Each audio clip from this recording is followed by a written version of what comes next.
Mr. President, and then in 2019, once we would have agreed with our international creditors in terms of debt restructuring, of making sure that all of those new instruments had natural disaster clauses within it.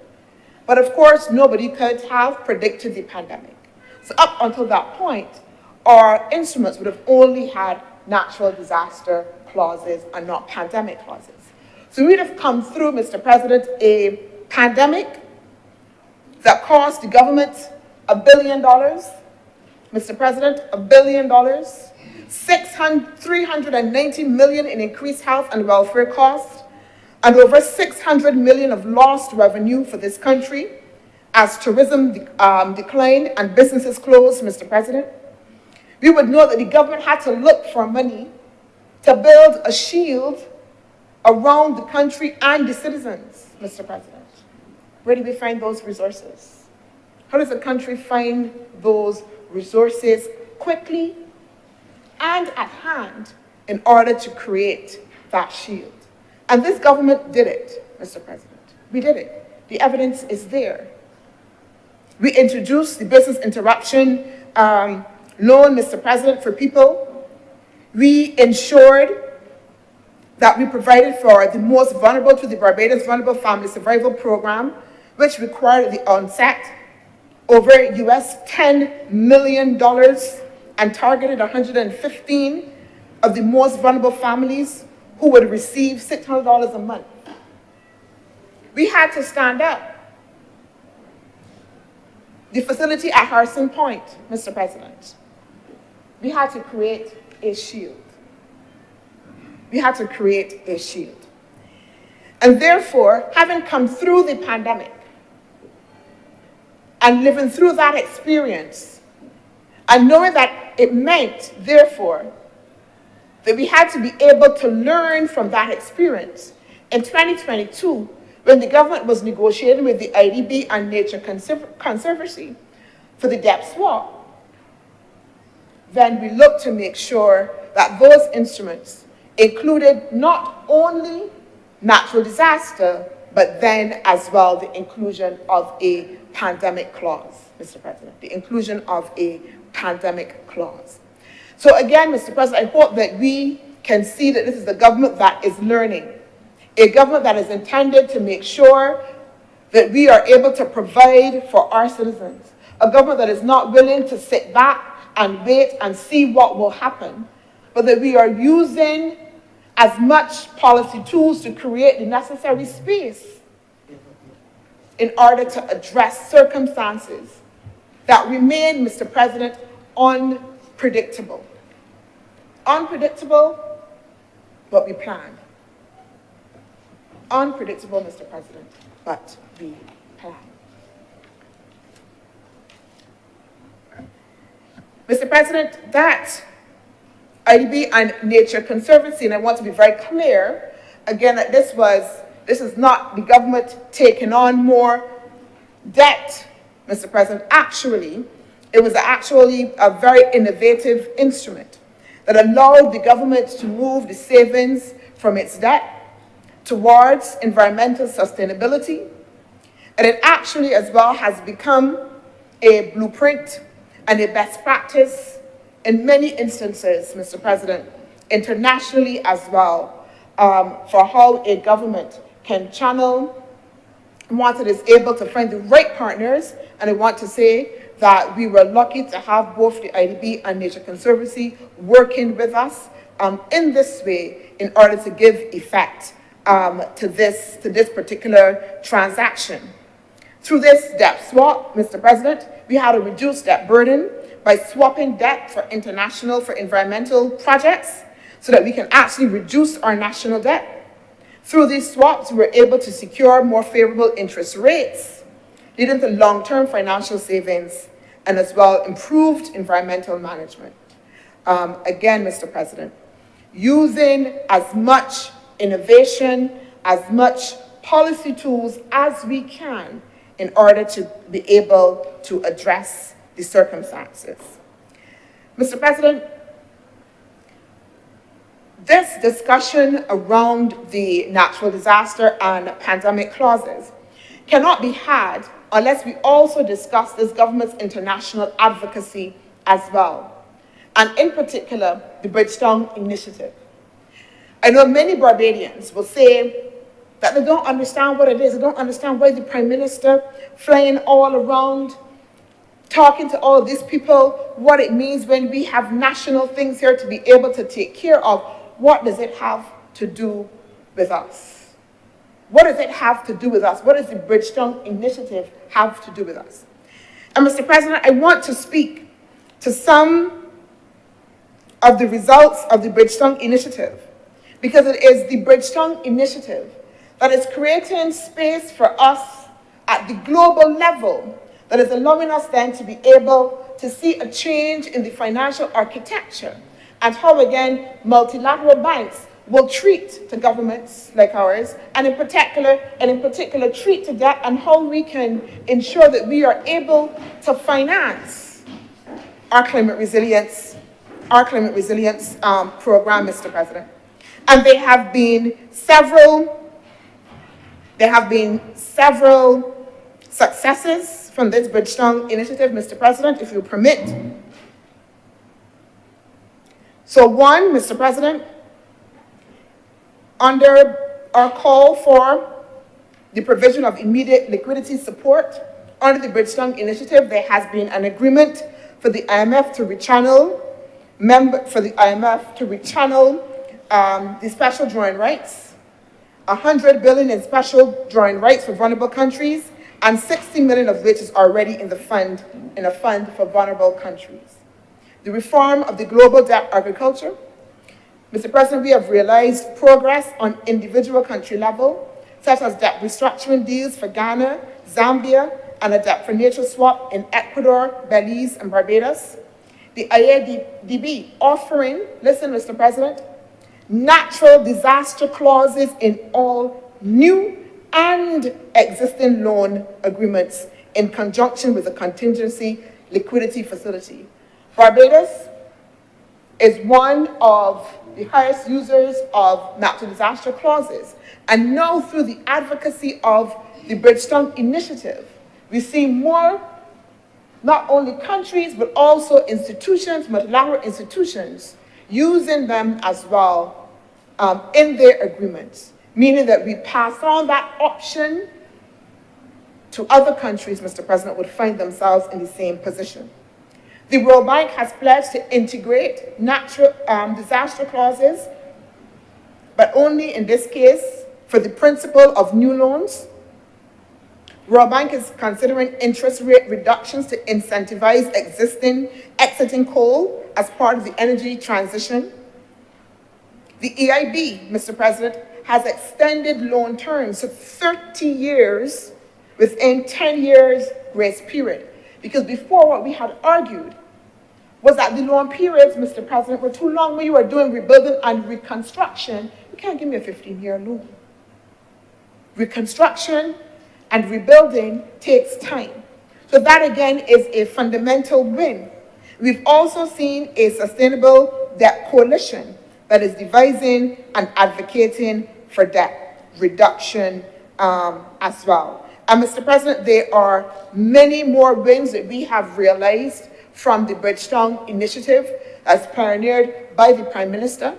We have a Bridgetown Initiative unit as well, Mr. President, because one of the things that we are doing, we are not just, Mr. President, saying that we will use this policy instrument in order to give ourselves that breathing space, but we're also making sure that we address the big issue of building resilience, because that is fundamental as well. We plan, yes, to ensure that we have that space if we need it, but also as well, the focus is on building national resilience. And out of that Bridgetown unit, we have seen, Mr. President, the development of what we call an investment map. What that investment map does for us, Mr. President, it allows us to be able to look critically and to prioritize the critical areas that we need investment in should an event occur. And it also allows us to analyze where we are now in terms of our resilience and where we need to get to. That also then, Mr. President, has a visualization map as well. And it allows us to take a look at the country, to be able to layer that with data. So not only just, Mr. President, looking at coastal and low-lying areas and what will happen in the case of a sea surge, but we can then layer that with poverty data, and then actually then be able to see those areas of low-income households that may be vulnerable to flooding and other events. Again, so a planning tool in order then to be able to, for us to then see then how we will be able to move in and what we need to do in terms of building infrastructure in those areas. That then goes in hand then with also a practical investment plan, as I was saying, Mr. President. And that investment plan, once we have those priorities, will then allow us to then be able to go to the international market, to international development partners with a clear idea of where we would want investment in order for us then to build our resilience, Mr. President. Then this is added to a number of other initiatives, of course, the government is doing in terms of building resilience in the housing stock. In 2022, we did a housing stock assessment that was done by the Ministry of Housing in collaboration with the University of the West Indies, so that we again would have an idea of the level of vulnerability in our housing stock, and working in collaboration then with the DEM, then to have better information for targeted interventions. And this again also is aligned to the government's roof strap programs, because then we are able to identify those vulnerable households that will most likely need, Mr. President, that assistance with the roof strap program.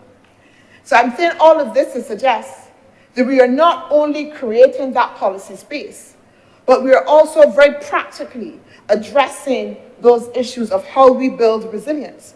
That is one of the reasons why we have our Roof to Roost program, one of the reasons why we have done and passed a new physical development plan, Mr. President, why we have passed a biodiversity plan, Mr. President, because we understand what can happen later, and in order to make sure that we have the necessary framework that allows us. But even as we talk about building resilience, Mr. President, and making sure that we do that, we have to plan for what might happen in the interim. And these natural disaster and pandemic clauses are about helping the government to be able to help us address those eventualities, Mr. President. Mr. President, as I close, I want to note that this government has shown itself to be one that is capable of addressing, one, at the socio-economic development level, the needs of its citizens, Mr. President. It has shown itself to have good stewardship of the economy.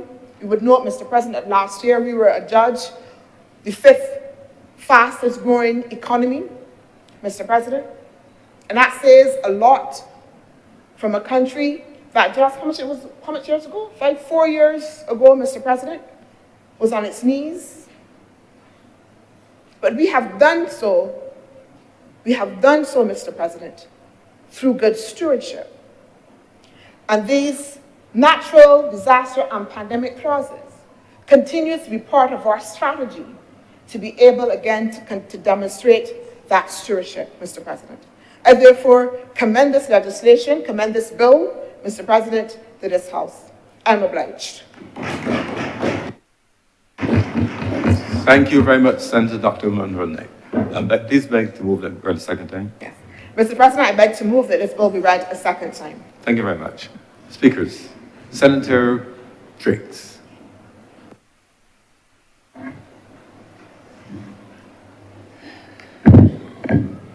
Good afternoon to the chamber. Happy New Year to all. And I really do look forward to robust debate in the year of 2024. I think we've started off on a good note this morning. But Mr. President, we are here debating this afternoon the Debt, Natural Disaster and Pandemic Deferment of Payment Miscellaneous Provisions Bill 2024. And sir, I think the Honourable Senator who made the opening contribution, Senator Dr. Monroe Knight, did an excellent job of framing why these clauses are being introduced and the context. And Mr. President, what I want to do in this debate this afternoon is to take an even deeper assessment of what these clauses mean and why we have to institute them into our policy framework. Mr. President, many times when we have these discussions, we are usually talking about the end result. We are talking about things like climate change. We are talking about things like building resilience. But there's very little discussion about how we got here and the things that need to change in order to redirect the course that we are on. And sir, in my discussion this afternoon, I want to talk about 4 key areas that we sometimes talk about them together, but we are not explicit in how they are connected. Sir, and those 4 areas are the economy, debt, energy, and climate change. Those 4 areas, Mr. President. Because how those 4 areas are connected and intertwined, Mr. President, is the reason why we're coming here today to pass this bill. Mr. President, I want to first start by saying a few things about the Barbados debt position.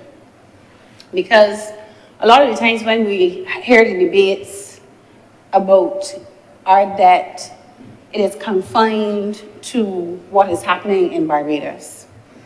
Mr. President, in 2023, the countries in Latin America and the Caribbean with the highest debt to GDP levels were, first, Venezuela at 157%, second, Barbados at 115% debt to GDP. Coming down the line, third was Suriname, 112%, Dominica, 96%, Brazil, 88%. So, sir, in relation to our brothers and sisters across Latin America and the Caribbean, we still see that we have a relatively high debt to GDP level, despite the debt coming down from a high of, I know it was 148% debt to GDP. I believe that was in 2021. And that is documented based on data coming out of 1, the central bank, and 2, the World Bank. But sir, the national debt in its totality at the end of last year was $14 billion, just about $14 billion. I don't know, we had a press conference this morning by the central bank. Maybe those numbers may be revised, but I haven't seen any news reports as yet about the report from 2023. But the last reported figure was $14 billion. $9 billion was allocated to local debt, and $5 billion, Mr. President, is in relation to what we owe our external creditors, or what we call our external debt. Sir, and when you look at the breakdown of that external debt, all of it is long-term debt.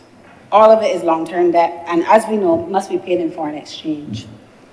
Sir, and despite debt to GDP falling from that high of 148%, what is interesting is when you look at the data, is that our external debt position has been increasing slowly in the last decade. In 2013, Mr. President, our external debt was $2.8 billion, and it stayed around that point up until 2018. It reached $3.2 billion in 2018. And of course, because of COVID, Mr. President, in 2020, we reached $3.9 billion. And by 2021, we had broken the $4 billion barrier at $4.4 billion. And 2023, as I said, we are now at $5 billion. So when we hear persons talking about the debt and why are we bringing on board more debt or putting ourselves into more debt, it is not necessarily, I think, Mr. President, a case sometimes of not understanding that as a small and developing states, we will need debt to finance the operations of the economy. But Barbadians are relatively risk-averse persons and will have some reservation about the amount of debt that we've taken on in the last 4 to 5 years, albeit all of the things that preceded having to take on the debt, like the pandemic, ashfall, etc., Mr. President. But sir, when you look at that external debt and you start to break it down, as I said, it's all long-term debt, and you average it about 20, on a 20-year time span, that's the equivalent of $250 million per year that we would have to pay back. $250 million per year, Mr. President. Breaking it down even further at the individual level, that's $909 per capita each year for 20 years.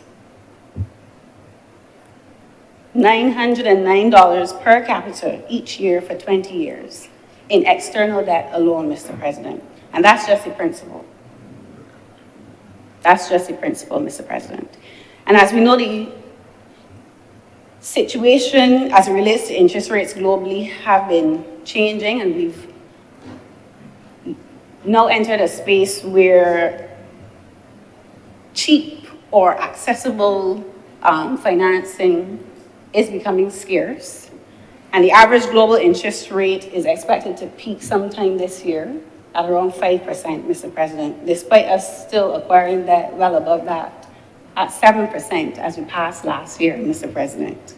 But as we were told, all good, for good reason. Mr. President, these rising interest rates then mean it will become more difficult in the future to service these debts and eventually crowd out, or may eventually crowd out, our ability to meet our basic needs in terms of the social services, healthcare, education, roads, etc., Mr. President.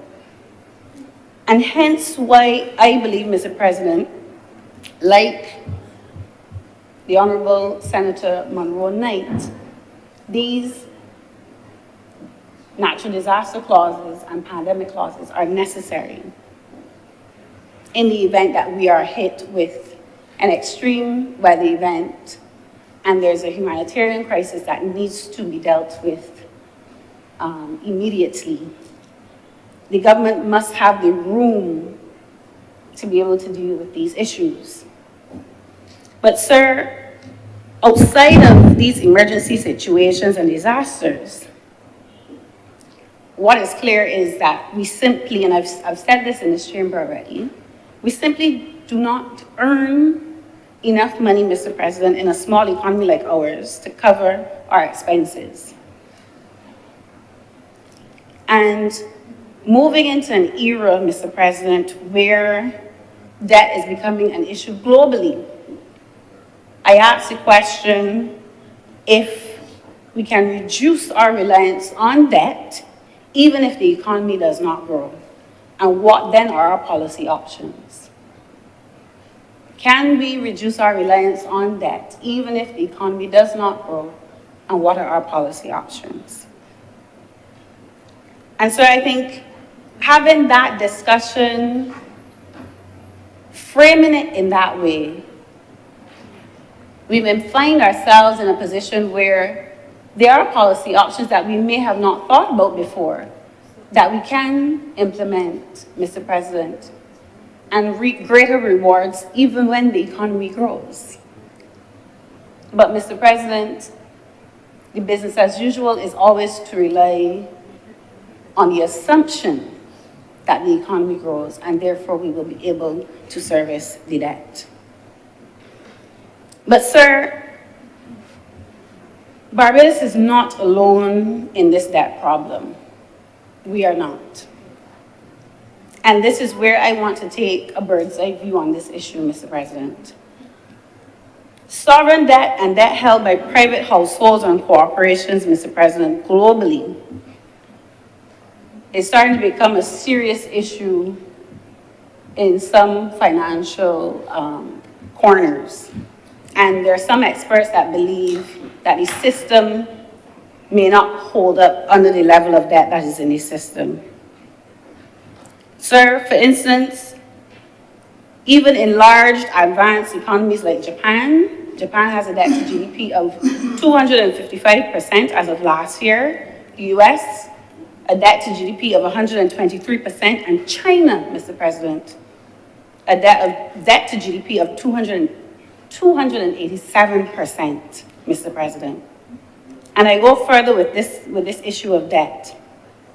Sir, in 2023, the Institute of International Finance estimated global debt to hit a record of $307 trillion.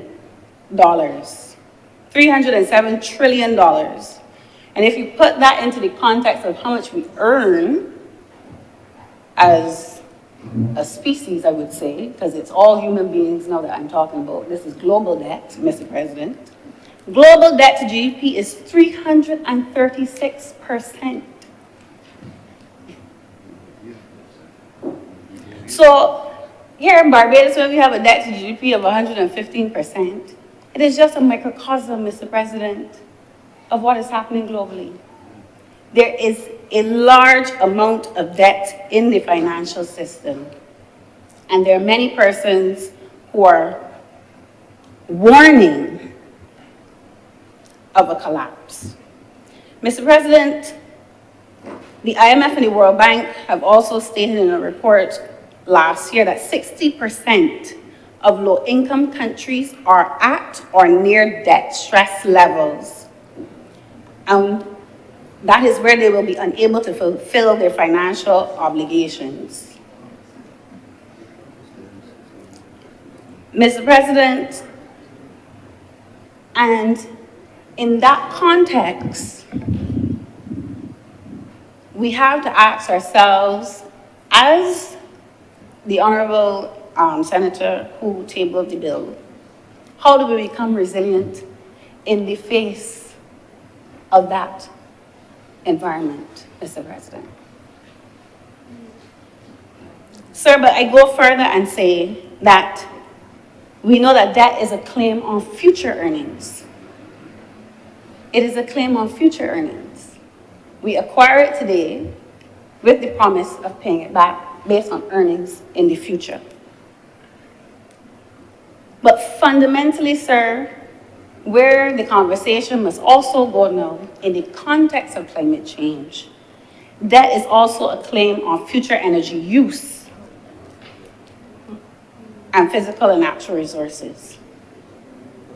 So if we have a large amount of debt already in the system that we have to repay, do we have the energy available and the physical and natural resources available to pay back what is owed, Mr. President?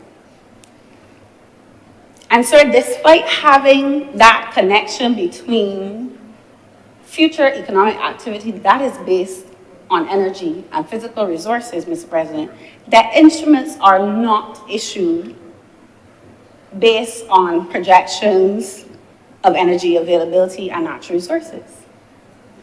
Countries find themselves in a situation where they need debt, and debt is issued, Mr. President. So therefore, what we have is a situation where bonds and the bond market and the debt market, Mr. President, are actually disconnected from the real economy. You have a monetary system that is disconnected from the real economy, Mr. President. And that is actually the only way, Mr. President, that we can have such large levels of debt and deficits, Mr. President, in the system. But that context is not said very often. You have a monetary system that is operating almost independently of the things that it requires for the productive activity to pay back the debt that is being created in the monetary system and the financial system, Mr. President. So, sir, countries like Barbados, when we acquire debt, we just assume that the economy will grow and we will have the resources available to pay back the debt in the future. But, sir, we never hear my fellow colleagues, economists, and central bankers ask questions like, will we have enough energy in the future, enough natural resources in the future to sustain GDP levels, Mr. President, to repay the existing debt levels? Because that is not their concern. Yet the very things that they're not concerned about, or they're not in their direct purview, are the inputs needed for the repayment of the debt. Mr. President. Mr. President, I don't know why I'm hearing asides. I am not saying anything controversial. I'm just explaining a topic area, Mr. President. Mr. President, I continue. I'm not hearing any asides. I'm hearing you Okay, any perfectly asides, well. Mr. President. Are you making a very solid point? I'm listening to you very clearly. Good, Mr. President. I'm not hearing any aside. Good, Mr. President. So then you ask the question, if these things are true, if these things hold true, Mr. President, then why is the debt rising? Why does it keep rising? How have we reached the point where we are over $300 trillion globally? Why does the debt keep rising? Sir, the simple answer is that because our economic systems require persons to consume over and above their basic needs for the economy to grow. That's the simple answer. So when people do not have the means to acquire more material things, what do? We give them the credit. And that is, Mr. President, the crux of the matter. So now we have economies that are driven by this concept that they must grow in perpetuity based on materialism, all bought on credit. I don't know if that's a good way to design a society, but sir, here we are. Capitalism at its finest, Mr. President. And as much as we want to emulate countries that we say, you know, they are growing fast, Mr. President, and they are advanced economies. Sir, even China, since 2008, would be one of those countries persons would look at and say they have been doing well. Since the Great Recession in 2008, China has been able to grow its economy. Sir, China's economy at $13 trillion was created based on $55 trillion of debt. $13 trillion, but based on $55 trillion of debt, Mr. President. And sir, the reason why this vicious cycle continues to occur is because the economy needs constant growth. We saw it in the pandemic. From the time you stop any one of those factors, whether it's consumer expenditure, government expenditure, production of goods and services, the entire economy collapses. It does not have the resilience for anything other than all areas to grow, because they're all reinforcing factors. The government needs the private sector to produce, they need consumers to consume, and on and on and on the cycle goes, Mr. President. But sir, we go even deeper into this assessment, because as we buy and we sell and we tax and we provide social services and everything else, what we know as the modern economy post-industrial revolution, the industrial revolution, is all based on fossil fuel use. And that is something we cannot escape. What we know as modern civilization today is because of cheap, abundant fossil fuels that we have mined. Sir, and the burning of that fossil fuel, the waste product of that process that has facilitated all of this advancement is what we call now global warming and climate change. So we come full circle, Mr. President, full circle. And those persons who, and this may sound strange even coming from me, who have this fallacy that we're just going to stop using fossil fuels, stop oil. So where are you going to get things like tar, asphalt, fertilizers, even your toothbrush, Mr. President, the plastic in your toothbrush, the wooden ones, trees, forestry degradation. So there's very, and even if you say that you can't use wooden tools in surgery, so we are so deeply connected to fossil fuels. There is a galloping towards stopping the use of it, which is understandable because of the CO2 emissions. But no one has said to anybody, anywhere in the globe, what that economy post-fossil fuel looks like. No one. Because, Mr. President,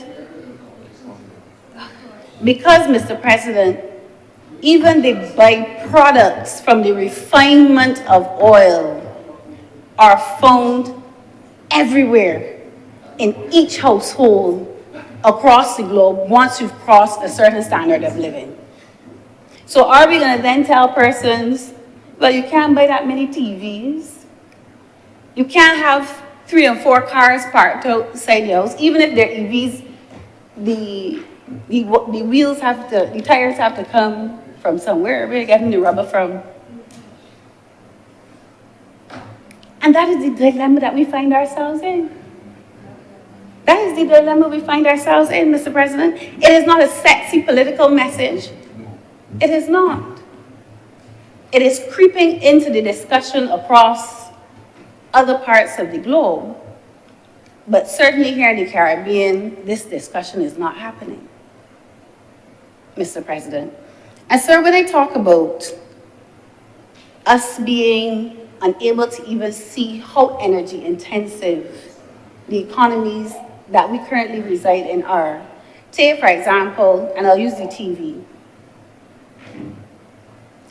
A television just doesn't appear, it comes from somewhere.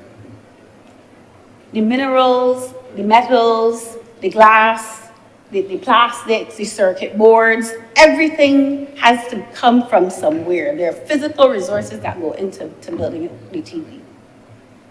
Then once you have the parts, you have to assemble them. If it's coming from China, most likely a coal-powered plant, more fossil fuels, Mr. President. Then once it's assembled, it gets on a ship using heavy fuel oil. And as we heard this morning, that ship takes a nice sojourn across the globe, continuing to burn fossil fuels, Mr. President. Then it lands on our shores and it leaves the port. And I haven't seen any 16-wheeler EVs yet in Barbados. Last time I checked, they're all using diesel, more fossil fuels. And then we have a culture that says, consumers, come and buy your TVs for Christmas. Come and buy them for Christmas. And neither the importers in Barbados or the consumers have thought about how that television has got to them. And even, they don't care, but the society has told them they don't have to care. It is convenience that they have to care about. There's the affluence that you have to care about. And even worse, Mr. President, even worse, because we talk about the fossil fuels, on the front end in terms of the production, but there's no natural waste stream for a lot of these products that we are creating, Mr. President. Don't worry, I'm going to get full circle, Mr. President. Sir,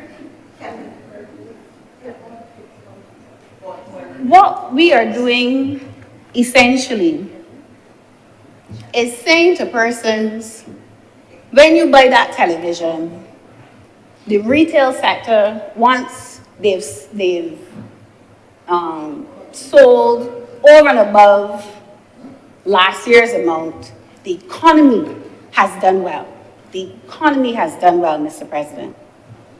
But at no point do we capture the environmental costs or the energy costs for that TV to get to your doorstep and for you to use it.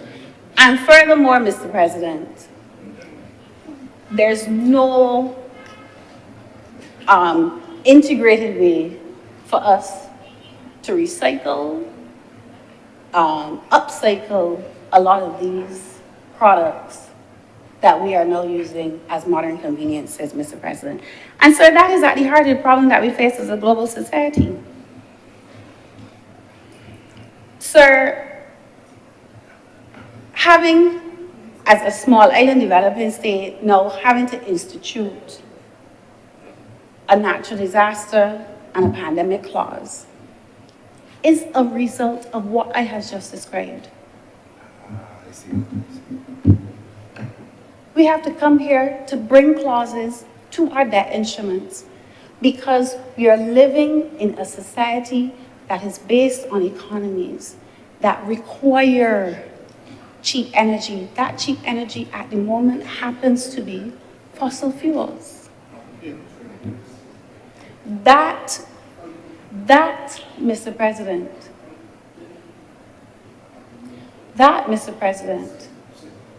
has resulted in what we know now as climate change. And climate change is just one byproduct of our economic model. I haven't talked about the biodiversity loss. I haven't talked about what's happening with our oceans in terms of ocean acidification, the coral bleaching, etc., Mr. President. We have an economy that it has to grow within a finite planet. And we have not found a way, Mr. President, that can sustain what we do now,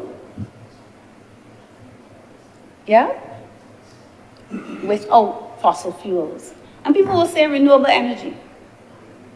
People will say we can do it through renewable energy, green growth, the green economy, Mr. President. What I would say to that is, unless businesses are incentivized in a way that makes them value the environmental sustainability and social sustainability, along with profitability, Mr. President, we will always convert to the business as usual. Profitability will always come first. And therefore, we will have the issues like greenwashing, where companies pretend to be sustainable. But when you look in the back end, they're not sustainable. That's why you get now things like the fraud that's happening in the carbon offsetting markets. People claiming to say, yes, we're going to set up this industry and we're going to offset our carbon by, putting mangroves in some other area of the world. And when you go, the mangroves ain't growing, Mr. President. So how are you carbon offsetting? Why? Because the goal will still always be economic growth. Mr. President? Sir, we are at a point now where even with renewables and the mixed results that we're seeing across countries, in 2023, the average temperature was 1.18 degrees Celsius above the pre-industrial levels, and that's how we measure the balance in terms of the warming of the climate and where we're going. And as we know, as small island developing states, we've set that threshold that we as countries can withstand is 1.5 degrees Celsius, Mr. President. So if renewables are to play a part, it has to be at pace and scale. But sir, listen to this. Last year, global coal production peaked at 50,000 terawatt hours. Peaked. We used more coal last year, Mr. President, on record. So people talking about renewables, but nobody ain't talking about what happening with coal production. Mr. President. Sir, in a publication entitled Energy Production and Consumption, the authors stated, the growing energy consumption makes the challenge of transitioning our energy systems away from fossil fuels towards low carbon sources of energy more difficult. New low carbon energy has to meet this additional demand and try to displace existing fossil fuels in the energy mix.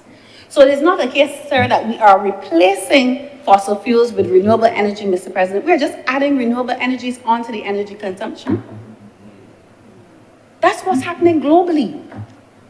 And we are not, sometimes we get caught up with the rhetoric, not looking at the whole pie, the whole picture of what's happening holistically, Mr. President. So I just want to make this point as well. There's a paper by Dr. Nate Hadgins in 2020.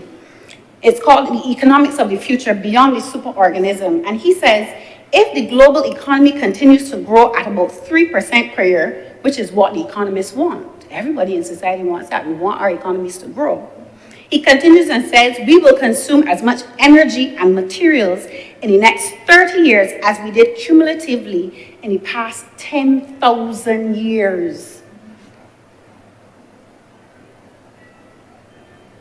The next 30 years, if we want our economies to grow, we will use the amount of energy and materials as we, as human beings, have used in the last 10,000 years, Mr. President. Sir, I say all of this to say, because there's a lot more what I have in my notes, Mr. President. But I am wrapping up, sir. I say this to say, Mr. President, the bill before us, I believe, yes, provides temporary financial solutions to a bigger problem that we face. And the Honourable Dr. Chantal Monroe-Knight spoke about how do we plan in unpredictability. And my thinking has shifted a lot regarding this. I think, Mr. President, based on what I've said today, we need a development committee that comprises of physicists, ecologists, economists, sociologists, Mr. President, because what we are faced with, Mr. President, are social systems that are butting up against the laws of nature. Butting up against the laws of nature, Mr. President. And until we find sustainable ways and uses of energy use, Mr. President, and material use, which are in the realm of what physicists call thermodynamics, Mr. President. As I said, there are a lot of things now that I'm opening my eyes to, and that's why I'm apprising the chamber and those who can hear me of. I don't know how many Caribbean physicists are working on development planning. I don't know none, Mr. President. How many engineers are integrated into our development planning, Mr. President?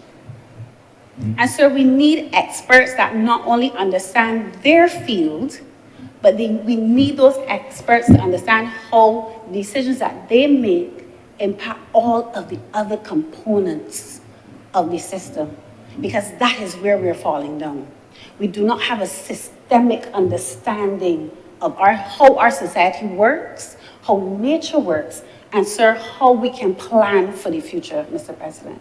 So I commend the bill, Mr. President, but I still believe, Mr. President, it is a temporary financial solution to what is fundamentally, Mr. President, a problem of the laws of physics and nature that we as a society have not weaned ourselves back in, so that we do not have to bring bills that are dealing with the result of mass consumerism and hyper-consumerism, Mr. President. Mr. President, you keep saying to wrap up. We're not for this time, nor is we listen to you all day long. I've enjoyed it thoroughly. Mr. President, it's an area that I'm passionate about. I'm taking it as the prologue to a larger work. That's no problem, Mr. President. Mr. President, I hope that what I've said this afternoon is well received, and I look forward to the government championing other areas of these issues outside of providing those financial solutions, because there's a lot more that needs to be done, Mr. President, in terms of where the world must go in terms of a development framework. Mr. President, I'm obliged to you.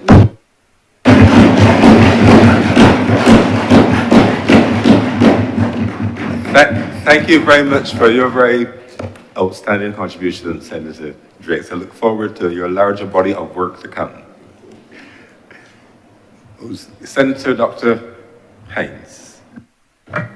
Thank you, Mr. President. Please do not have any expectations based on the previous speaker, because I will not be presenting a magnum opus here today.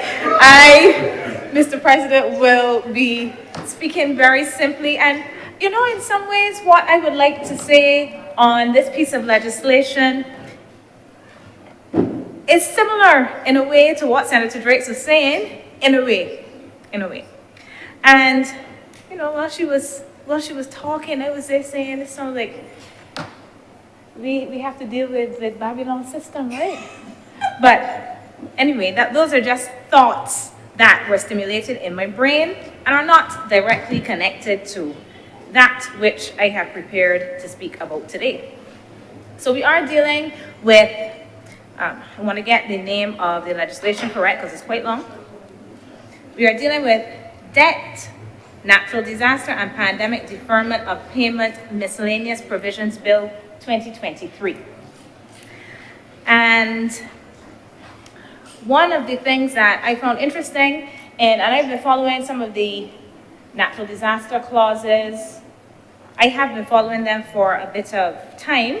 I noted Grenada was the first one, I believe, in 2004.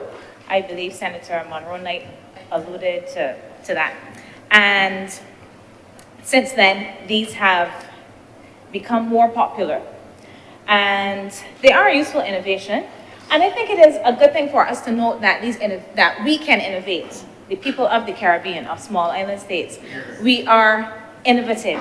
We are not just recipients of policy, although sometimes it seems that way. We are also people who make policy because of the situations in which we live. We know how to live in precarity. We have to be nimble. We have to find ways to survive. And this is one of these examples of exactly that. It is not perfect, but perhaps in this situation, the system that Senator Drakes described, it may be the best that we can do at this stage to address what we are dealing with. So, Mr. President, I find these kinds of approaches to be very interesting. And for me, I really look forward to, I don't look forward to a natural disaster or another pandemic. Let's get that straight. But in the event that one occurs, and these will occur in various places, I am really interested to see how these will work and what they will provide for countries that end up using them, unfortunately, if they have to use them. And I say this because these are still relatively new. So right now we are all in the stage of knowing the pros of these, the benefits of these. We are not at the point yet of being able to say what the drawbacks may be somewhere down the road. So there are a few things that I would like to say, very few. this made me think about, looking at this legislation made me think about what Senator Monroe Knight said when I was thinking about this last night. About during the pandemic and when we have our individual problems, we may need to go to the banks and say, we're having a problem, give us some assistance, help us out here. And during the pandemic, this occurred with the banks. Some of them, the banks and other financial institutions that lend, whether it is the ones that specifically lend for vehicle loans and so on, were able to provide individuals with some of this space during the pandemic, if people lost their jobs and so on. And I remember that some people were alarmed when they had to restart their payments, because people thought that what this meant was that they would just, let's say your interest payment was $900 a month. You would just start back paying $900 a month. But people did not really realize that what occurred was during that time, when they were not making payments, they were still accruing interest. And this interest was being added on to principal. And this could affect what they had to repay at the point when they start repaying. Or it affects their payoff amount. It affects the payoff amount. And these are things that, although using the experience of private individuals, regular people, these are things that we should also be aware of. And I think Senator Monroe Knight made this relatively clear as well, that these amounts are going to be added. She noted that they would be tacked on to the end. I don't really see them as being tacked on to the end because they're going to be added to the principal. So this would then likely affect interest rates.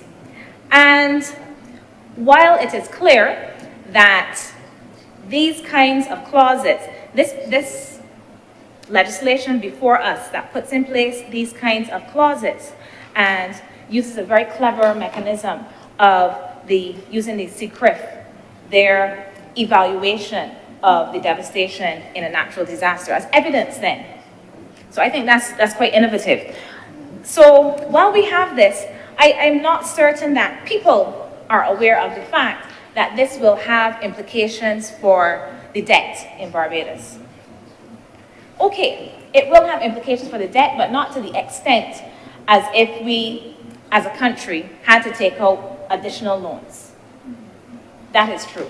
But our debt level will not be the same when we start repaying as it was before, even if we have not taken out new loans to address the natural disaster or the pandemic or whatever it is that occurs. So there will be some increases. Why do I bring this to people's attention? Not because this is an objection, because we know how it is, you know, as ostentatious as the banks are bringing it back to the domestic level with the rebranding and drone shows and, you know, and then they give a little charity and things. Yeah. So as ostentatious as they are not willing to forego some of their profit to give us a little ease because we faced the pandemic or some personal situation. And if we translate this to the international level, the benevolence does not extend so far as to put a pause on interest accruing during this time, believe it or not, when people face a natural disaster. So it's not that there's love in the hearts of these entities that have loaned us money. But what this kind of pandemic clause allows for creditors is to have a level of certainty. Senator Monroe Knight mentioned it. And it also makes life a little bit easier for them as well, because they don't have to deal with restructuring negotiations. If you need to go and restructure your debt, you have to go and enter all kinds of negotiations back and forth between creditor and debtor. So this also makes it easier for these entities who are unlikely to be willing to say, we will just put a pause on those interest payments, and at the end of your disaster, when you have made sure that your people are all right, your infrastructure has been addressed, your school system, your water supply, etc., has been restored to a basic level, you can resume paying. Because there's not that in this system that Senator Drake rightly explained. In this system, there is not that, even by the most profitable of entities. There's not that. So the best we can do, the second best option, the best we can do is provide this kind of deferral that then means that there will be some increase in the debt level. And this is important to note because it also speaks about the need for countries such as ours, for this country, as we are here now, to ensure that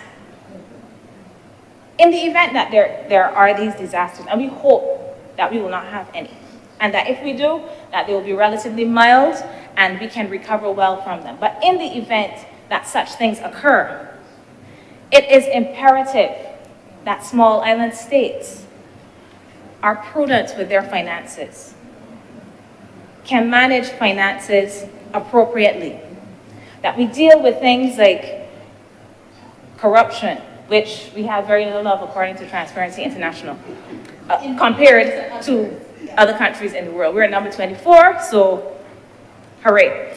Which is good. I'm not belittling this point, but there is still a way to go, and I have my issues with Transparency International, which we will not, their assessment of corruption, because it is a perception-based measure, not an actual measure of what happens in these countries. But that's for another day and another time. It's another day for another day and another time. The point that I am seeking to make is that even a place that is vulnerable to all kinds of disasters, that is vulnerable to climate change, we have to ensure that the economy continues to do well.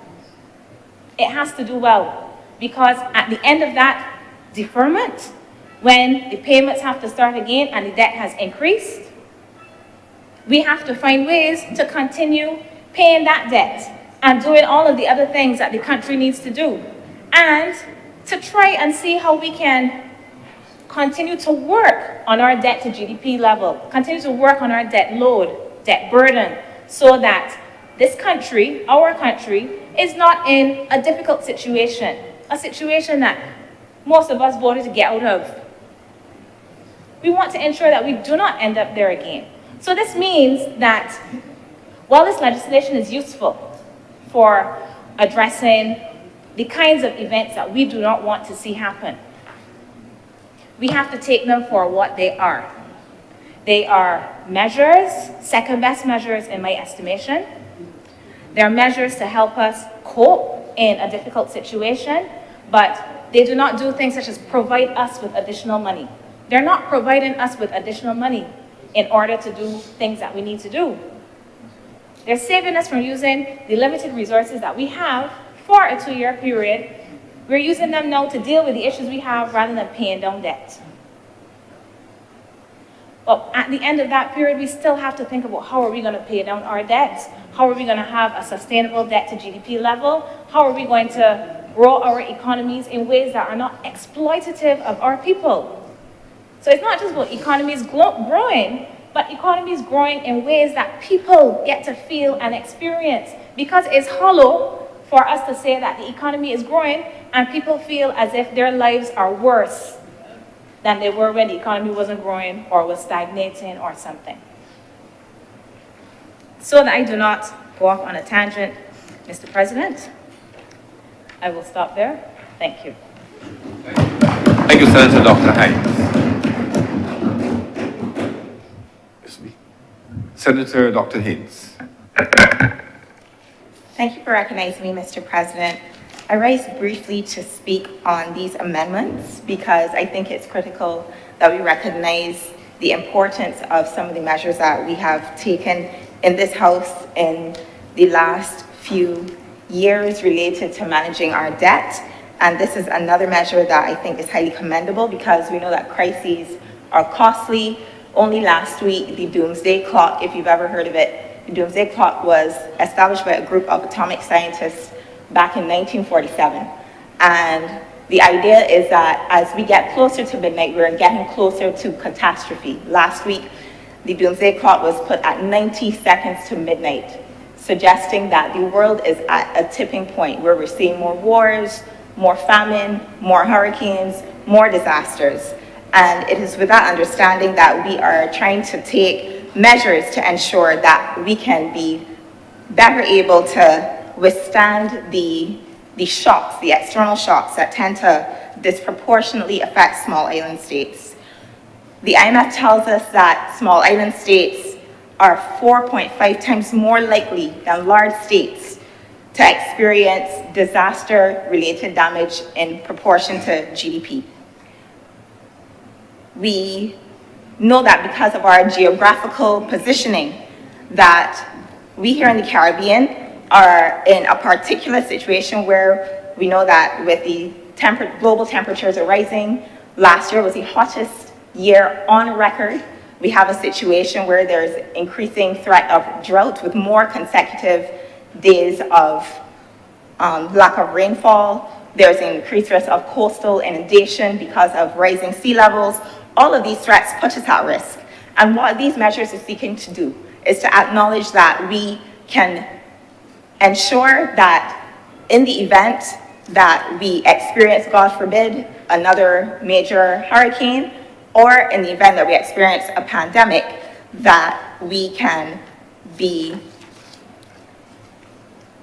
in a situation where we don't have to tap into resources that would have otherwise been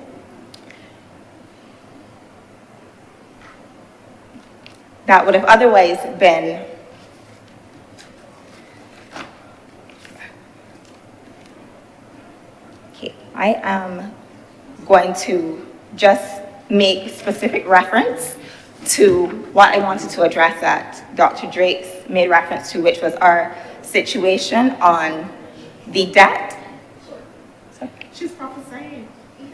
Sorry. Right, just quickly, I wanted to make reference to our position on the debt.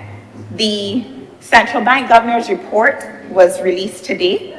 I know a very gloomy picture was seemingly put out, and I wanted to make specific reference to the fact that even in the aftermath of COVID, where we saw our debt to GDP rise to 150%, the IMF report that was released last year, July, did indeed point out that Barbados is back on a sustainable trajectory downward in terms of managing our debt. We have been able to reduce our debt to GDP.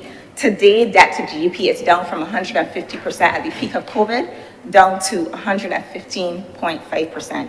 We also know that unemployment peaked at around 17.2% in the second quarter of 2021 after we had the issues related to the national pauses and the lockdown. Unemployment last quarter was down to 7.2%. So that was a 10-year low of unemployment. That is in large part because our government, to be honest, has not only made sure that people were safe during COVID. You know, even before the virus arrived, we made investments in stockpiling pharmaceuticals, building up Harrison's Point, making sure that once the vaccines became available that we were able to stockpile vaccines. But on top of that, Dr. Kevin Greenidge, the governor of the central bank, he would have spoken to the implementation of what are called counter-cyclical measures, where in a time when the economy is strained, where your tourism revenues are down, when your VAT revenues are down, your corporate tax, personal tax, land tax revenues were all tanked out during COVID, what do? You stimulate the economy by putting money back in, which is why we saw the redevelopment of the Fairchild Street bus stand, the Constitution River project, the drainage project in Speightstown. All of these were investments that were made during COVID at a time when money wasn't coming in. The government actually was pumping money back in to get people going again, to get the economy turning again. So that is a big part of the reason why we were able to weather it, bring the economy back on track. And we understand why the economy ended up there, because as Dr. Monroe Knight would have pointed out, $1 billion in expenditure went out at a time when nothing was coming in. The first quarter of 2021, when we had the national pause, tourism receipts were down 89%. And that wasn't wholly due to our policies. It was because everywhere globally had closed their doors and had to to shift policies, and at that time we didn't have the vaccine as yet. So it became necessary to reduce and to restrict movement, but it became necessary to do that because of where the pandemic had left us. I also wanted to speak briefly to the fact that the world is already preparing for the next pandemic. So the WHO has named a theoretical, hypothetical disease called Disease X. Disease X is based on a potential novel pathogen that we don't yet know about that is supposed to be the next great pandemic. And with the understanding that the WHO is already saying, I actually found a study that reflected on 400 years worth of public health epidemics. Public health epidemics have been gradually increasing in frequency. So we're more likely now to experience another great pandemic than we would have been 10 or 20 years ago. So COVID is still among us. It's no longer a global pandemic issue. It's endemic now. But we are required to get in position for the next one, unfortunately. So I just wanted to briefly respond to some of the claims about the economy. I feel like I wasn't hearing enough about the efforts that were being made to get the economy back on track and what actually kept us afloat during COVID, and the fact that indeed we are seeing, last year we had 10% growth. The central bank report that came out today saying for the first quarter of the year, the first half of last year, we had 4.4% on top of the 10% that was in place from before. So I think that we're on the right track, and a measure like this would help us to be able to reallocate our resources in a way that we wouldn't have to tap into vital resources that will be supporting health, education, infrastructure to respond to a crisis situation. The Minister of Housing would have indicated that in the aftermath of Hurricane Irma, that $120 million went into rebuilding or repairing 1,700 plus homes. Now, in a situation like that, it makes a lot more sense to preempt it's better to have a roof better secure before than to wait for the roof to blow off and to replace it. And that's why we were here September in 2022 doing amendments to the Catastrophe Fund Act, because that would allow us to better prepare for a major crisis and to mitigate against loss, because I think the cost of repairing and replacing far exceeds the cost of building adaptation and resilience into our structures. So with that brief submission, Mr. President, I'm obliged. Thank you very much, Senator Drake. Senator King. Senator Dr. Haynes. Again, the crystals. Thank you. Again, the crystals cross. Senator King. Thank you very much, Mr. President. I was not planning to speak, but I want to thank Dr. Senator Drake, because if I don't, I believe that my ancestors would not look at me kindly. But it's interesting that you made the point about the world we live in. And oftentimes, I get pretty much annoyed when our people, black people, have, I should say, short memories and also want to forget how we got here. We didn't get here where we are, where we have to be constantly borrowing money for development on our own initiatives.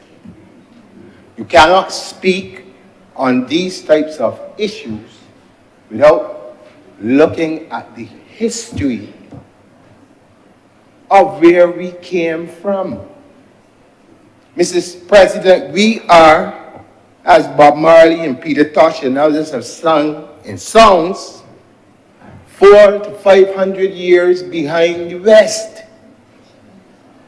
The same West that, if I may use barbarian parlance in this chamber, rake out the belly out of all of the places that they're colonized, left you with nothing to develop yourself with, and then said, here you are on your own, make it happen.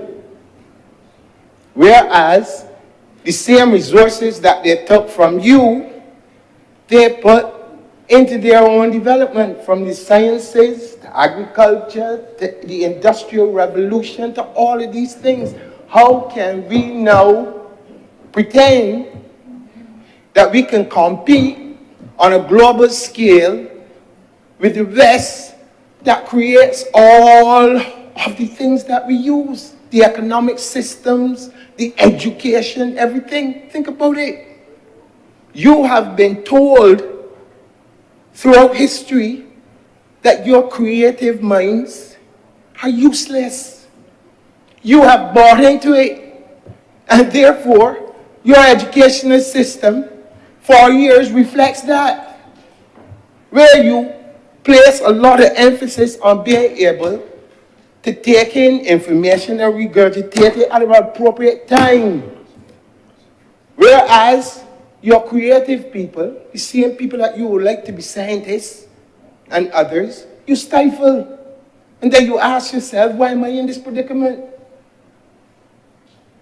We gotta get serious. Because we're not going to get out of it if we continue on the same trajectory from one generation to the next. This is what we've been fighting. That is why the measures to defer, and I always talk about this. I said it when it was the entertainer, I sang about it. IADB, IMF, all one big family.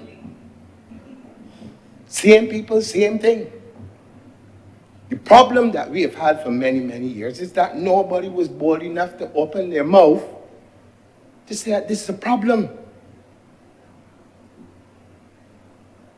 It took the Honourable Mayor Motley, Prime Minister of Barbados, to be bold enough, and also those persons who worked on the Bridgetown Initiative, to be bold enough to put the case for small island states who have to deal with hurricanes and all of these type of disasters, for the rest of the world to at least pay some attention to us for the very first time.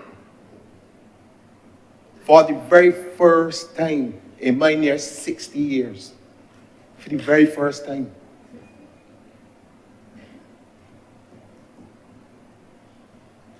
So we can't come to this chamber and decide that, oh, we got to keep borrowing money, how we going to pay it back, and without realizing that we've been in this position since, as the old people say, Adam was a lad.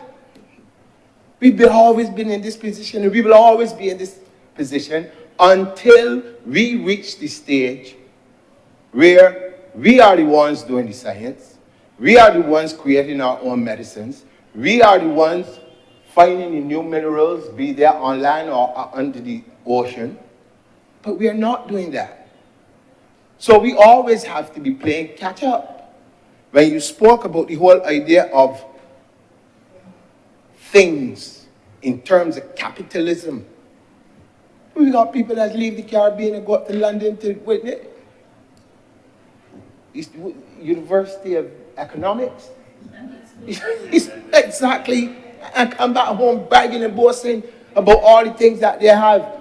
But ask yourself, which West Indian person or black person who has had enough gumption to say, you know what, see this system don't work for us. We're not dealing with that. We have to create our own, not one. There's no one. And so therefore we can only do what we can do within the parameters within which we operate. This is, and I'm speaking generally for the average people out there like myself to understand. So that when others come with a lot of highfalutin words and things, you've got to look at your own situation and get serious about it. The point was made earlier about the lending agencies. And I smiled because, the first thing I wrote on my paper here was, when I was at school, I had to do Shakespeare, The Merchant of Venice, Shylock. We've been dealing with Shylock all our lives. The real Shylock. Not imaginary one. The real one.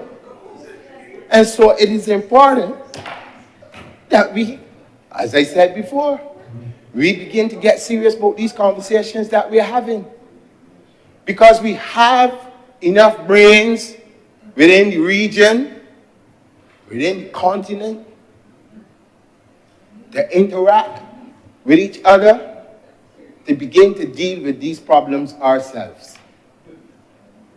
But if you don't have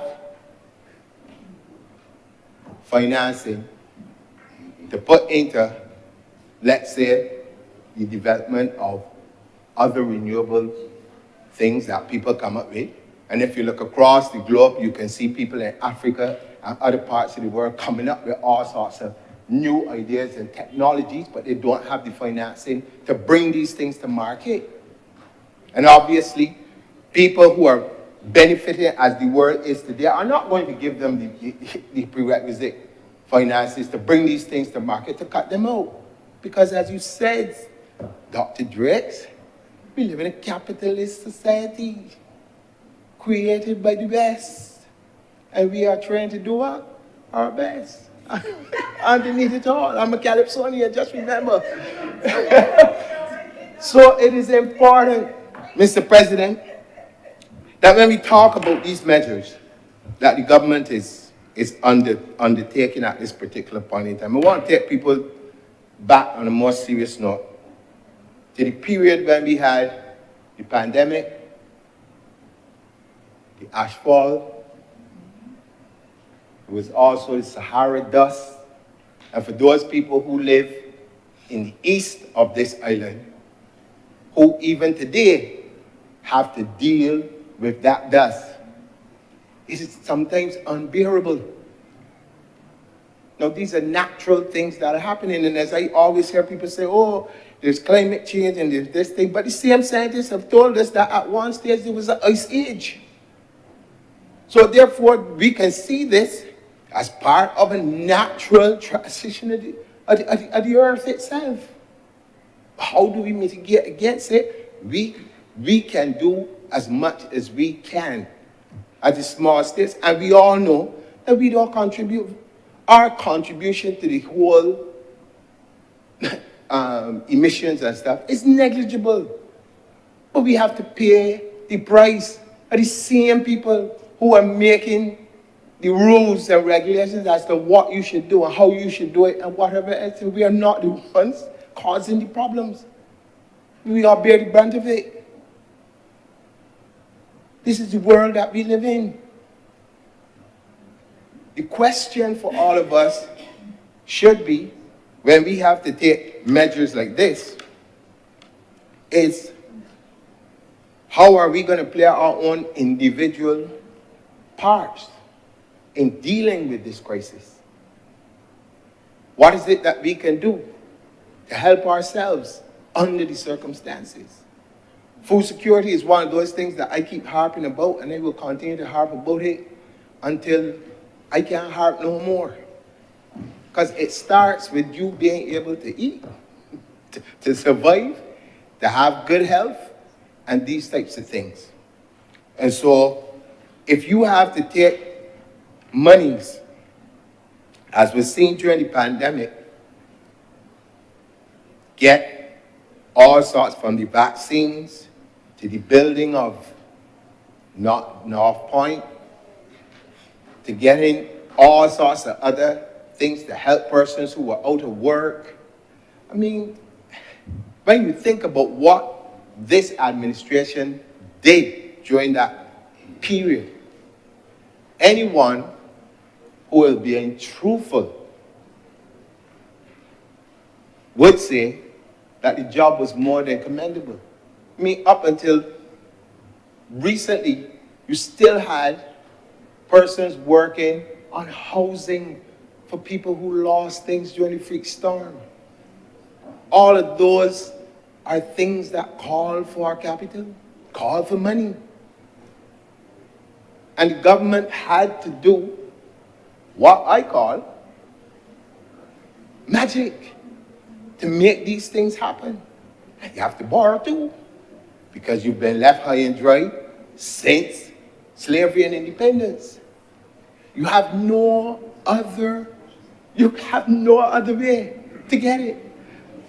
You know, so I watch on and I smile sometimes, because I think we like to have convenience memories when it suits us at a particular point in time. And oftentimes, true politicians and things don't like to say things that might offend other politicians in other parts of the world. Fortunately for me, I do not have that problem.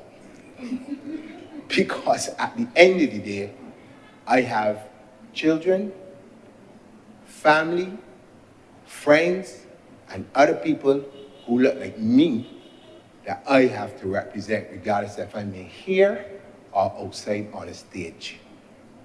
And I take it very seriously, because at the end of the day, the only persons that we really have to depend on is each other in this 166 square miles.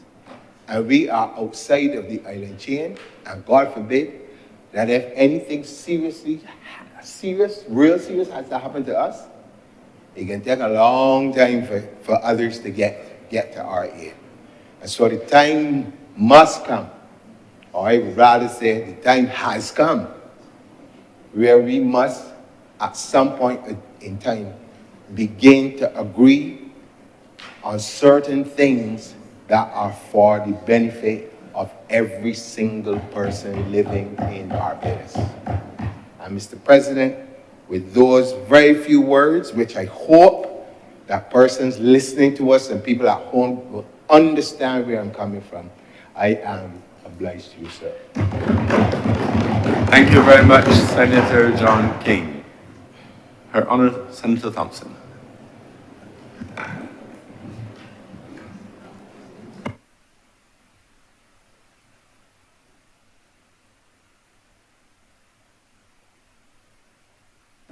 Thank you.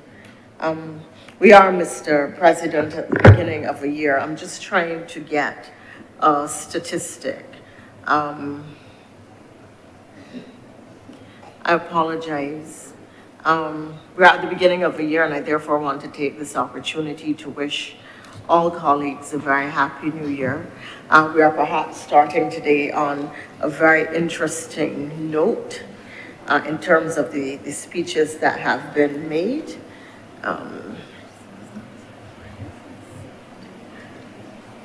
Sorry, I really just wanted to get that figure.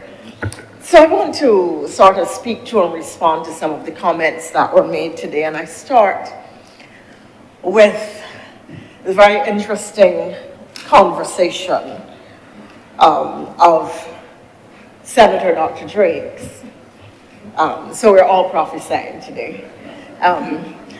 I start with a very interesting conversation by Senator Dr. Drake's about fossil fuels and their likely replacement, and the fact that for the foreseeable future, we are going to be stuck with them. When one looks at the sales of the investment, new investment in fossil fuels versus green fuels versus renewable energies, the investment in renewable energies is outstripping that of fossil fuel, despite the increases in coal usage, coal sales, and coal production. And we did see some bump in fossil fuel sales post-COVID, because there was some degree of panic in the global economy about renewables and the life of renewables and so on. But the reality is that green energy investment is outstripping fossil fuel energy investment, one. The next thing is that the transition from fossil fuels to renewables is taking place globally at a far more rapid rate than had previously been invested. I do not know what the two industries will produce and how long it will take for renewables to outstrip fossil fuels. But based on historical experience, I want to share something with you. And it just struck me as the senator was speaking.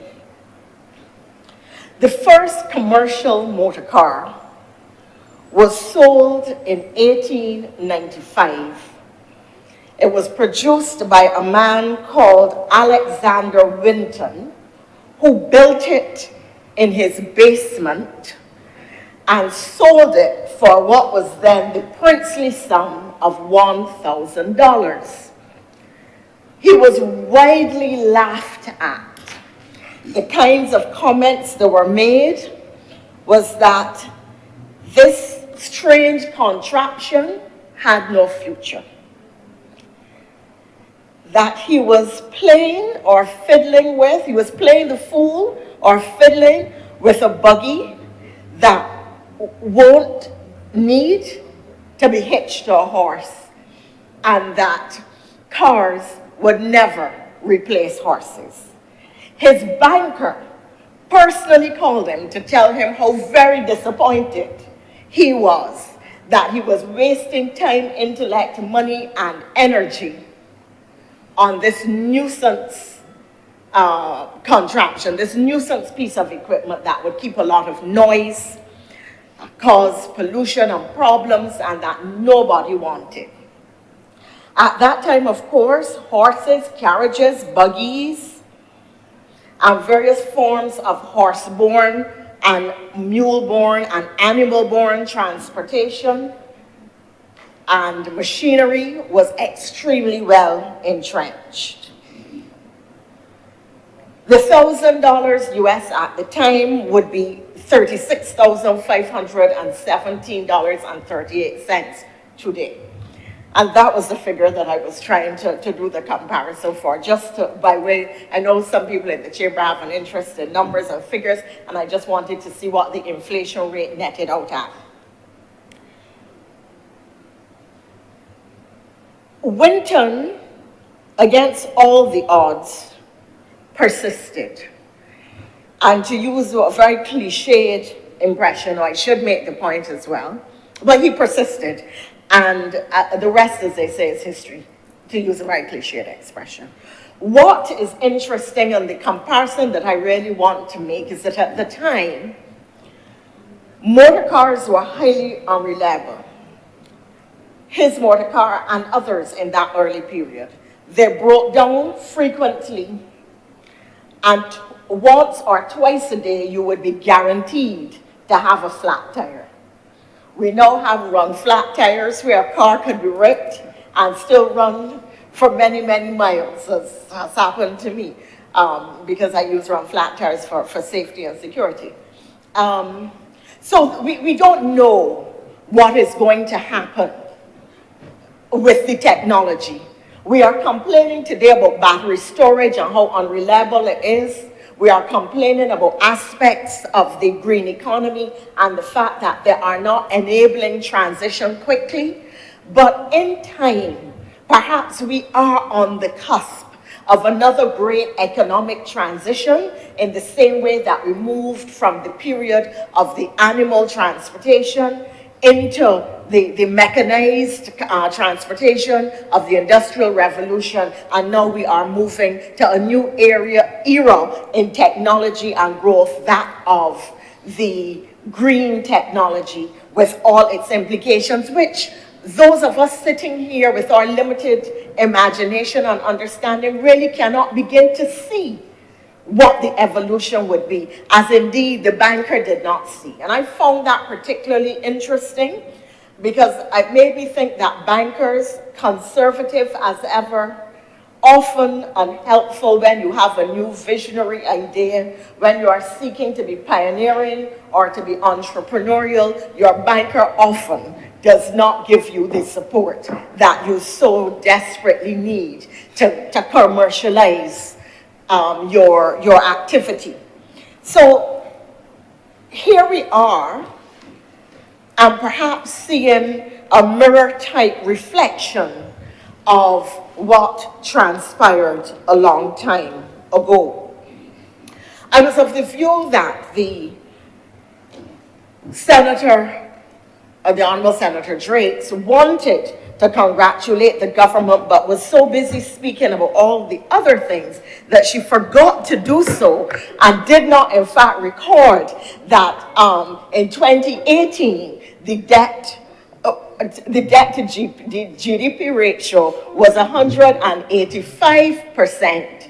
It fell to 158 to 145, and despite the lack of revenue earning during COVID, despite the fact that you were not having tax at the same level, despite the fact that your foreign exchange earnings were reduced to nearly nil, the government was still able to manage its resources so well that it is today 115% and falling still. So we accept the intent to congratulate, even if not absolutely spoken. We do. Thank you so much.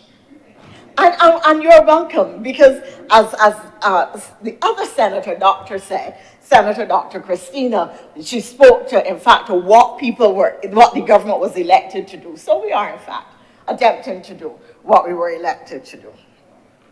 So, and in that regard, debt has moved, or debt repayment, from 67 cents in every dollar to 32 cents, which is a significant reduction, and it means that the burden being carried by the average Barbadian is substantially less. So when we talk about debt, we have to talk about it in context. We have to speak about it in terms of the new projects and activities and economic activity which is coming on stream to drive your foreign exchange earning, to drive your domestic activity, improve your domestic situation, create jobs, and ensure that your economy really is doing well, even in the context of externalities, or externalities which impact how you manage what you can give to the citizen. Externalities which people like to refer to as exogenous shocks. So I would wish, do not have the time today to speak to some of the very interesting matters raised by Senator Drakes as she took a slow meandering approach, almost restful or inducing rest, to matters. I struggle, to matters relating to the state of the global economy.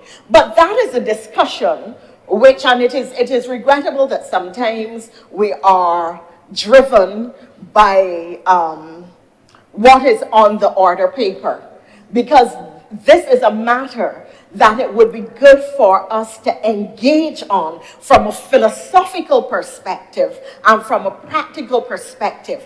For me, always the question, I don't frame it as an economist, because even though I spent some time doing economics, you know, numbers are not my forte, and it's not how I see things. I see people. I see transformation in social conditions.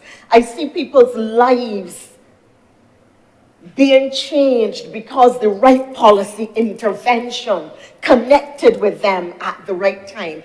And so for me, the question is, how do we frame development? It is a question that I've asked more than once. How do we frame development? Indeed, how do we define development? How do we ensure that development is sustainable? What really can a small island economy, a small island developing state, which is an open economy with a limited population that is aging, What package of benefits can we afford to give to our population? What are the common goods in that context? Who is entitled to what and how much? How do we carry a population? What suite of social services or social benefits can we afford as a society to give? And these are very, very critical questions as you discuss the issue of development in the social sector, sustainable economic development taken against a country with limited natural resources, where the constant exploitation of your natural resources jeopardizes their sustainability, impacts your social sustainability or your social stability, and then brings you into a sphere where you can or may see spurts of economic growth, but it is not sustainable. And I am not one of those people who supports jobless growth, because to me it is not about numbers, it is about people. And if we are going to improve the country, it isn't just that we are going to have an economy that is growing. You have to improve people's lives and people's quality of life. Now, the reality is that the nature of humankind is such that people can complain despite the fact that their circumstances are substantially improved. That is very much a reality. In fact, Alan Greenspan in, The Age of Turbulence, I think the book is called, makes the point, Alan Greenspan, sir, the former head of the Federal Reserve of the United States, the United States Central Bank, was for a very long time and was very, very highly regarded. I was going to go into the fact that the Fed is not a state-owned institution like our central bank, but is a private entity, and a lot of people don't know that. But the point is that Alan Greenspan wrote in his book, The Age of Turbulence, that a government can be at risk of transforming so much and so rapidly that the citizenry take it for granted and start to make demands that cannot be fulfilled, that are not sustainable, and then punish the government for the very excellent performance that it has given. And as a political class, a government always has to be considering how you balance these considerations. What can you give and to whom? What is the long-term cost? These are important questions when we seek to ask as a nation how we develop. And in fact, this whole question of debt really does impact your development trajectory. What disposable income is available to put into development activity and development and to ensure growth? To invest in the average citizen. In other words, can you have free health care, free education, a suite of social services or social goods, bus fare that is subsidized, water that is subsidized? What really can the country afford? And these are important questions when we seek to ask what is our long-term development trajectory, or put another way, what are our long-term development goals? Now, when I move from there then into the broader discussion that we had today on the issue of the legislation, the bill currently before the chamber, I want to make the point that this is a critical piece, an important piece of legislation. It is an important piece of legislative innovation. In fact, in our history, we have seen social engineering and environmental engineering done through policy and through legislative intervention.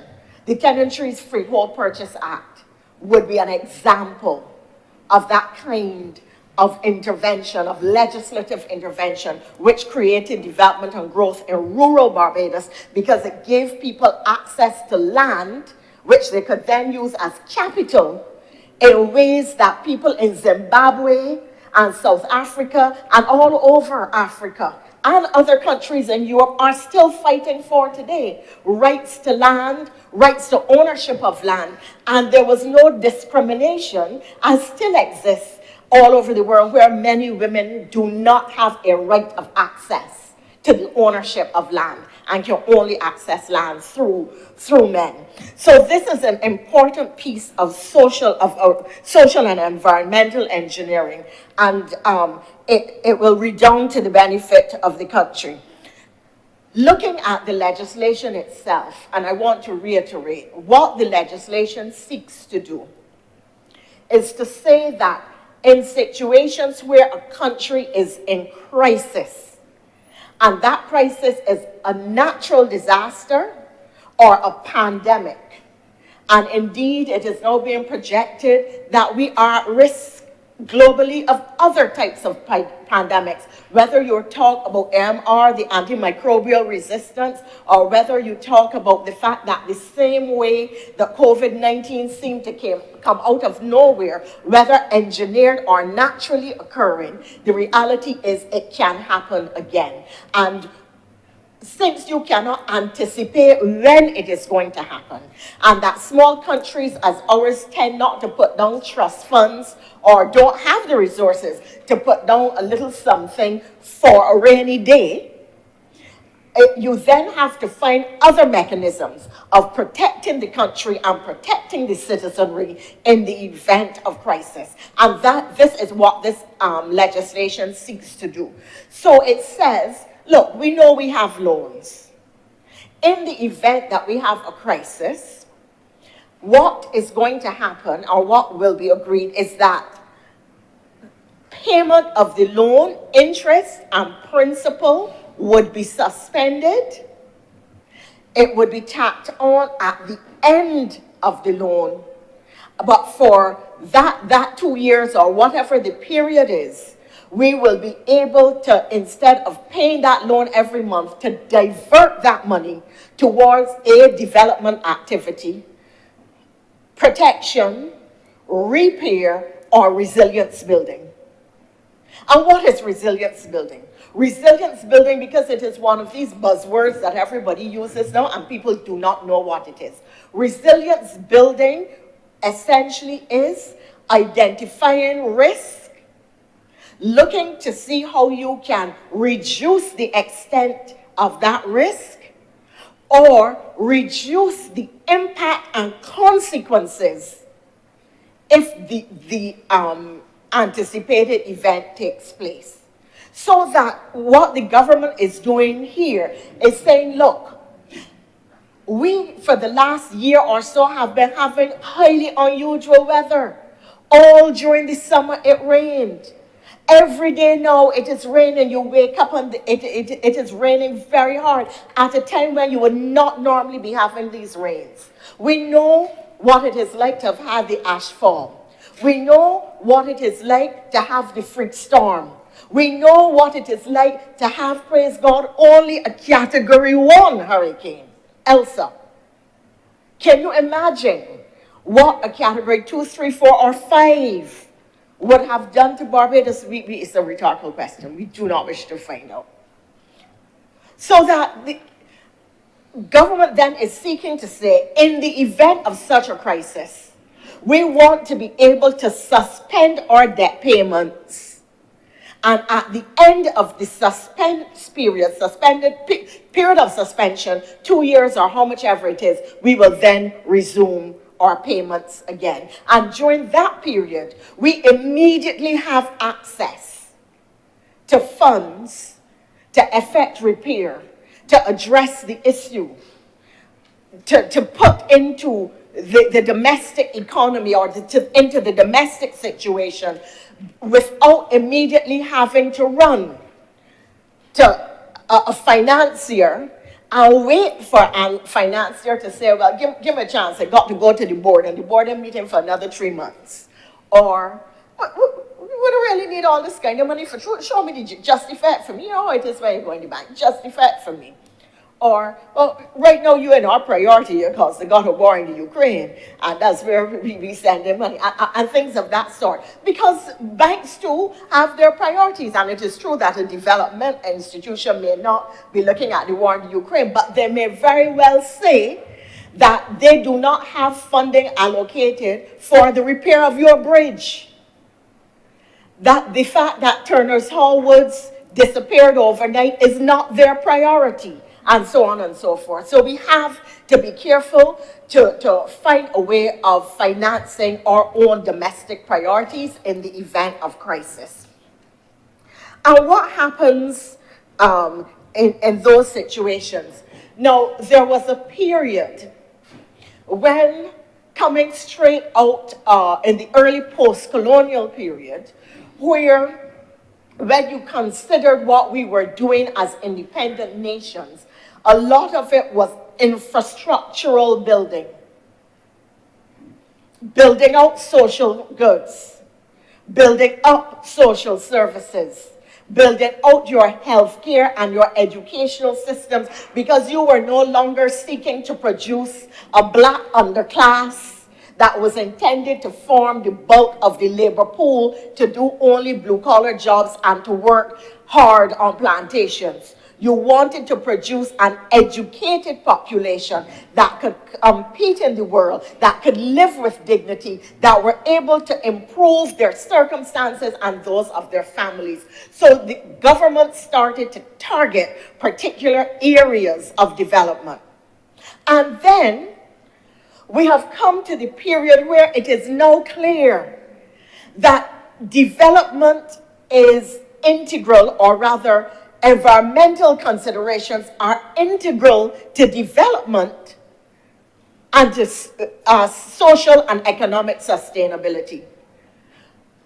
Ask fishermen, for instance, what sargassum has meant to fishing stocks and to their income, and what the migration of flying fish has caused for the society. The very fact that you now pay, I know, was it $5 for a flying fish?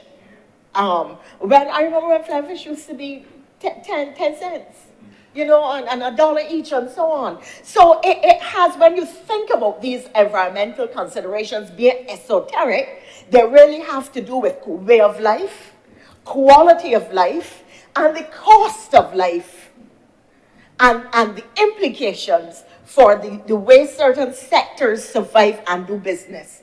So people may think that we are coming here today to deal with a matter that has no practical application in the lives of the average citizen. But in fact, this matter goes to the very core of how we live, how we survive, how we do business. Dominica, as Senator, the Honourable Dr. Chantal Knight told us, lost 226% of GDP in a matter of hours, and 95% of its housing stock. Nobody comes in to rescue you in those situations. You become the first rescuers. And if you do not have money in the banking system, if you don't have liquidity, if you are not in a position to say to your debtors, to your creditors, I am not paying you because I've had a natural disaster and I need to put my money into the people of the country and into building back our infrastructure, then to use a colloquial expression out of Trinidad, crapo smoke your pipe. So this is important. It is important too in the context of understanding that the building of infrastructural architecture, and I refer, when I use that expression, I mean things like sinking your cables underground so that they're not overhead and lost in high winds. I am talking about ensuring that your bridges, etc., are able to withstand certain wind speeds and with strengths. So the reality is that we are now building and have to build resilience to get tougher and to be able to withstand serious environmental disasters, and to be able to plan for them and build, engineer, and reconstruct with those considerations in mind. It is therefore important that this is being done in respect of two areas: the pandemic, potential pandemics, and potential natural disasters. And increasingly, natural disasters are, in fact, a very real risk for those of us who live in the Caribbean.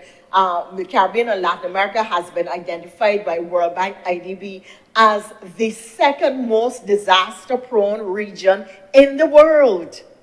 And when you take out Latin America, if you put the Caribbean by itself, we are the most disaster-prone area in the world. So government is seeking to protect the country and the citizen against a risk that we know sooner or later will become a reality. And that is what makes what is happening today. Senator Drake's located her comments in the context of our energy options.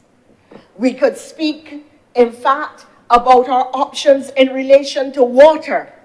We could speak in the context of our options for food and nutrition security. So when I speak to environmental infrastructure, it is the building and the protection of these particular areas to which I speak.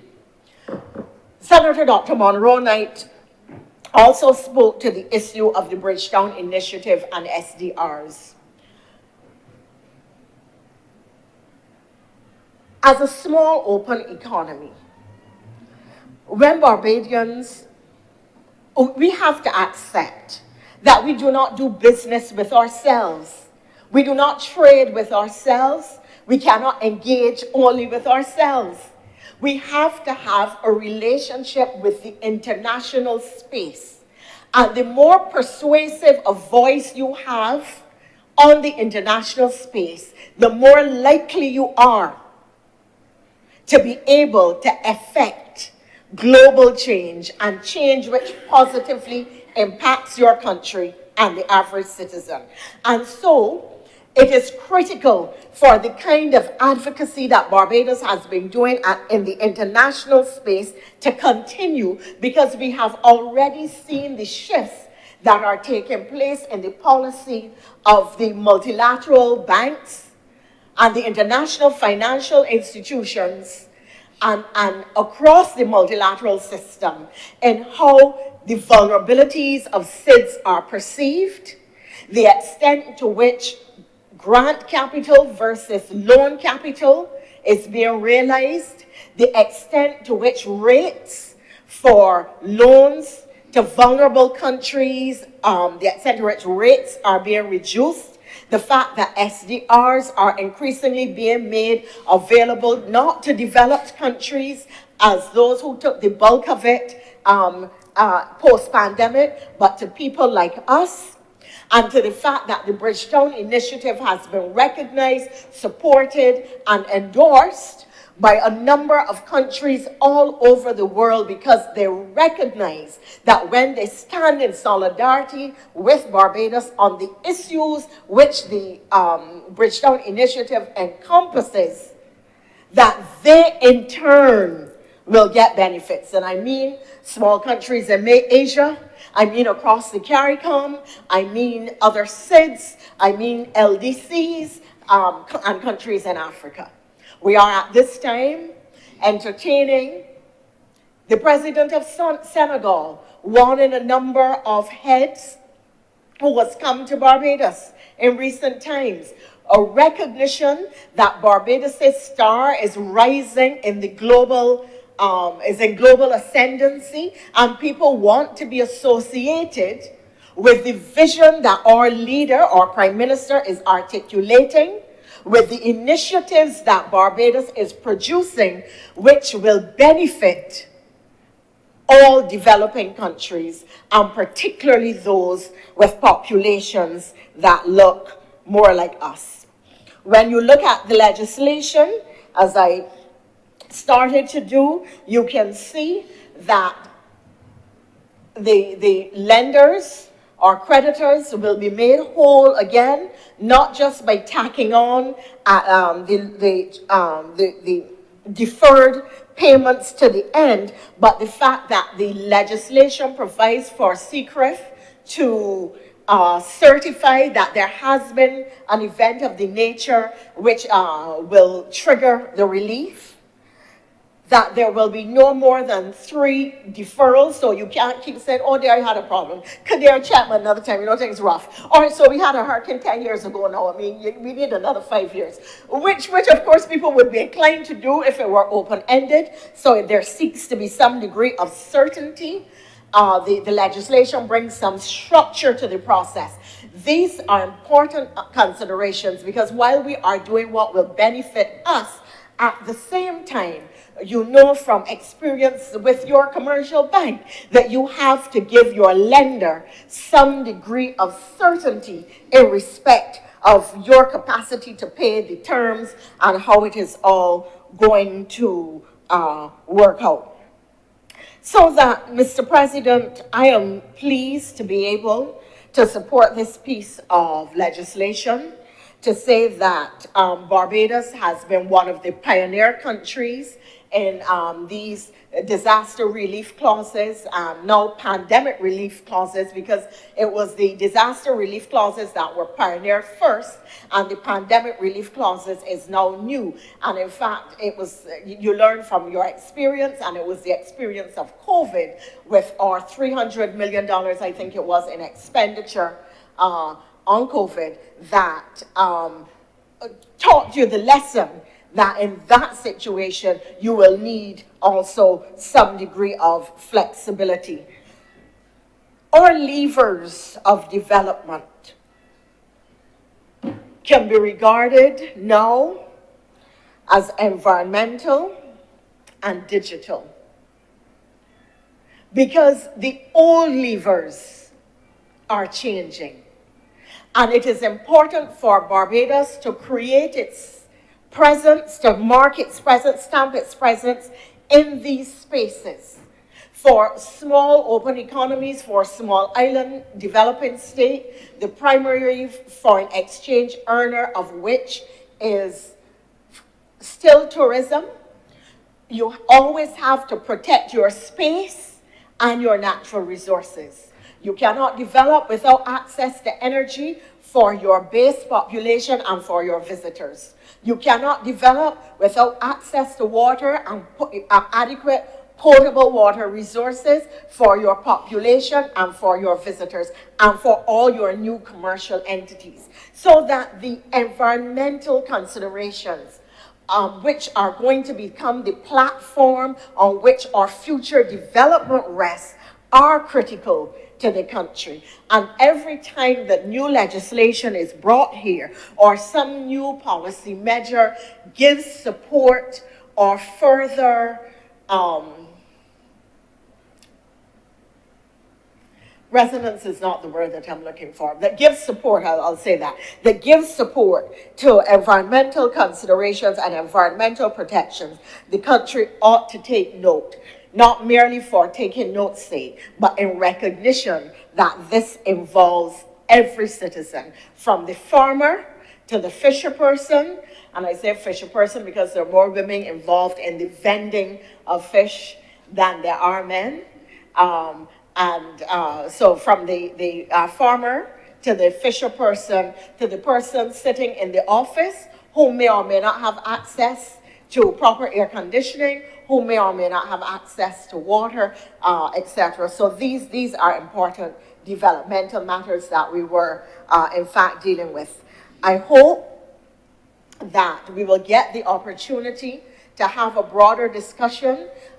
Senator Drake spoke to the issue of coal and the fact that it is taken over, and I made the point that green energy is still in the ascendancy and getting larger investment. But on the matter of coal, there is something that happened there that is very interesting. And it should teach us as a small island developing state about marketing languaging and creating narratives and international perceptions about issues. We know that coal is one of the dirtiest fossil fuels. But somehow, the US was able to plant this narrative of clean coal, which is now being repeated by people all over the globe. What is clean coal? It is the same dirty coal. You know, but it was very cleverly done. And in seeking how we create narratives and tell stories for ourselves that advance our interests, we too have to think about how we language our development prospects and our efforts to generate and protect our foreign exchange sources. There were one or two points that I wanted to make, but it has been a long day and I don't want to trespass on your generosity with time, Mr. President. So let me say to you that I hope that we will have the opportunity for a broad development discussion in this chamber and to look at this whole issue of the economy and debt and at the global level and what the implications are for Barbados. Because I made the point earlier, we do not exist in the world by ourselves. And often when you hear people on calling programs and speaking, you get the impression that, you know, we are disconnected from the rest of the world and that we are not impacted by what happens. So it is of critical importance for us to understand where the government is going on this matter and what the positive implications are for the country. And with that, sir, I'm much obliged and happy to support. Thank you very much, Your Honour, Senator Thompson. Senator Dr. Moranade. Thank you, Mr. President.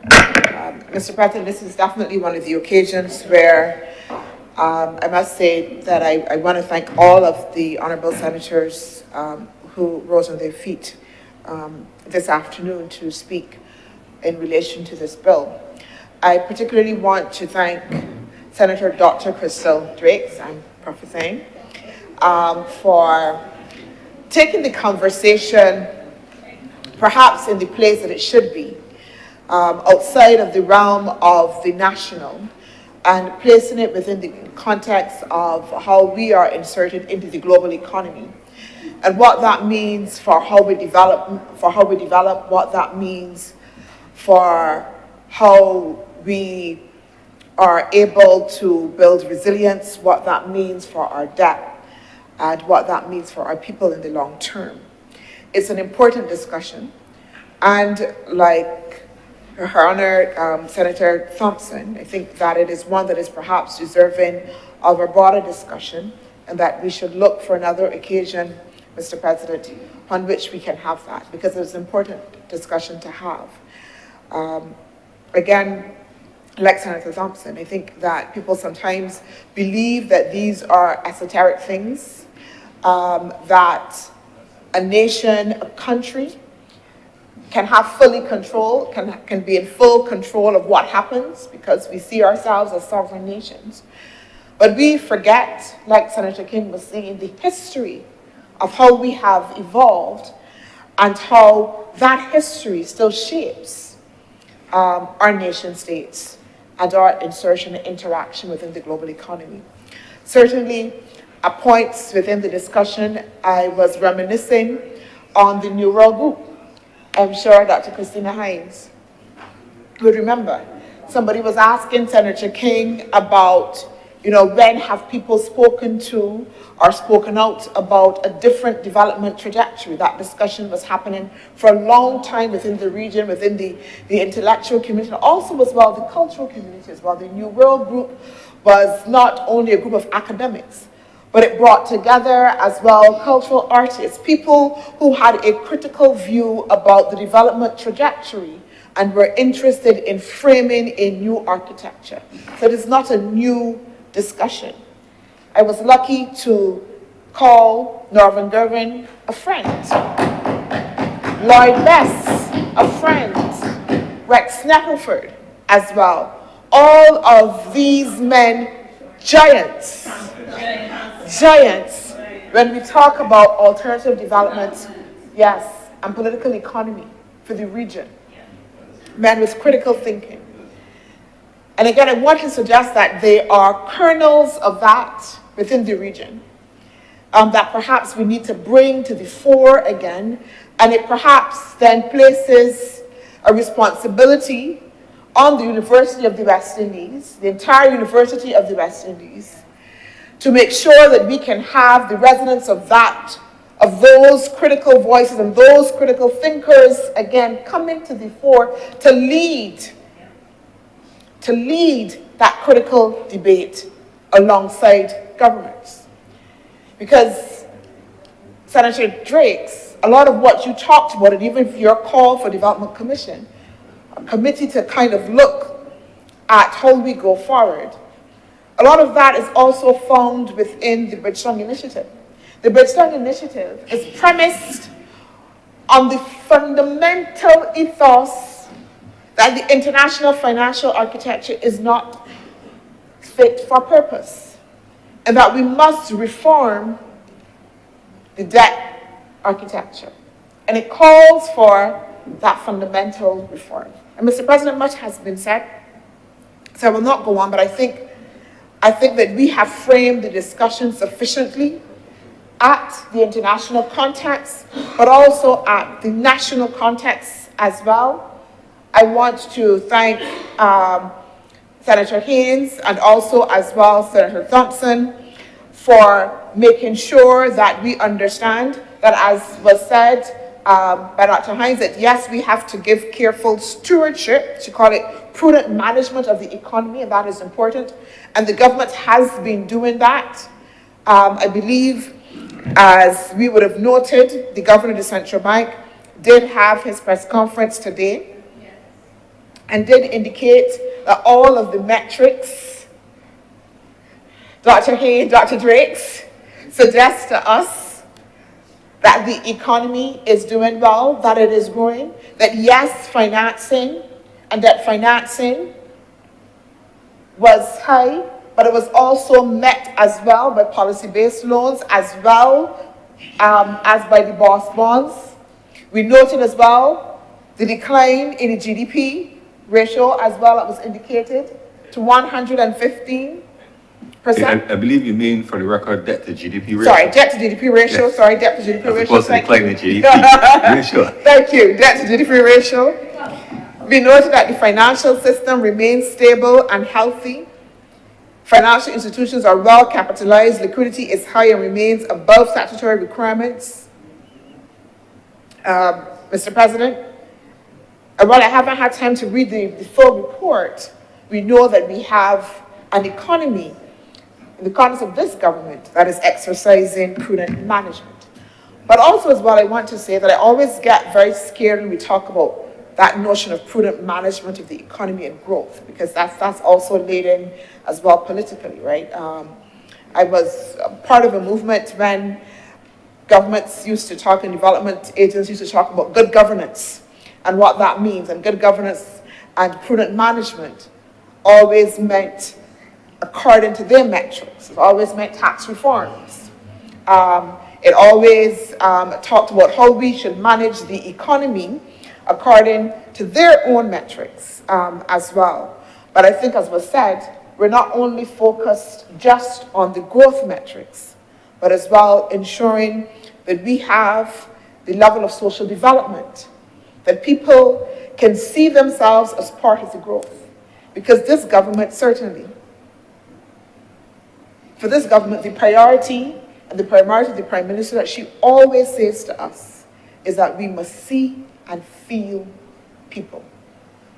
See and feel people. That if we do not take care of the fundamental interests of those, then as a government, we would not have fulfilled our mandate. Mr. President, the last thing I would want to say, as well, like I said, much has been said, is that all of the discussion here points to why we need to continue the global advocacy as we're doing in the context of the Bridgestone Initiative, but also as well in things like the climate change negotiations, the loss and damage fund, which we had to fight for continually. And only last year, at the end of last year, right down to the end, were able to get a win. And I would want to say, Mr. President, for the record, that Barbados was very much at the forefront of that, with Professor Avinash Prasad, leading the fight on the behalf of small and developing states, and sitting as one of the critical negotiators as well within that context. So we are leading, we are innovating as well in terms of our policy solutions. And yes, Dr. Crystal Drakes, the energy transition is difficult, but it is one that we must contend with. It is one that we must contend with, is one that we must hold others to account for as well. But it's one, Senator King, that we must bring the population along in terms of them understanding their own role and responsibility within the fight. Mr. President, with those few words, I beg that this bill be read a second time. Thank you very much, Senator Dr. Munro Knight. The question is that this bill be read a second time. Honourable senators in favour, please say aye. Aye. Those against, please say no. Methinks the ayes have it. Mr. President, I beg to move that Your Honour do not leave the chair and the Senate resolve itself into committee for further consideration of this bill. The question is that they do not leave the chair and the Senate resolve itself in the committee for further consideration of this bill. Honourable senators in favour, please say aye. Aye. Those against, please say no. Methinks the ayes have it.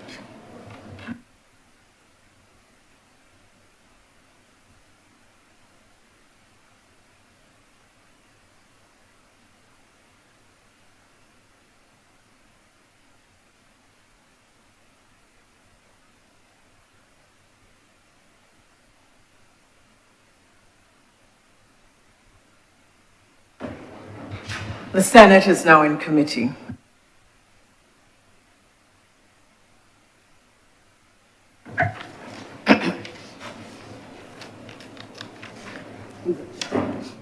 Madam Chair, I beg that Clause 1 be amended to read the Debt, Natural Disaster and Pandemic Deferment of Payment Miscellaneous Provisions Act 2024. Sorry, pardon? Oh, slow? The Debt, Natural Disaster and Pandemic Deferment of Payment Miscellaneous Provisions Act 2024. Honourable senators will recall that this bill would have been on the order paper in 2023, and therefore an amendment is being sought to the title.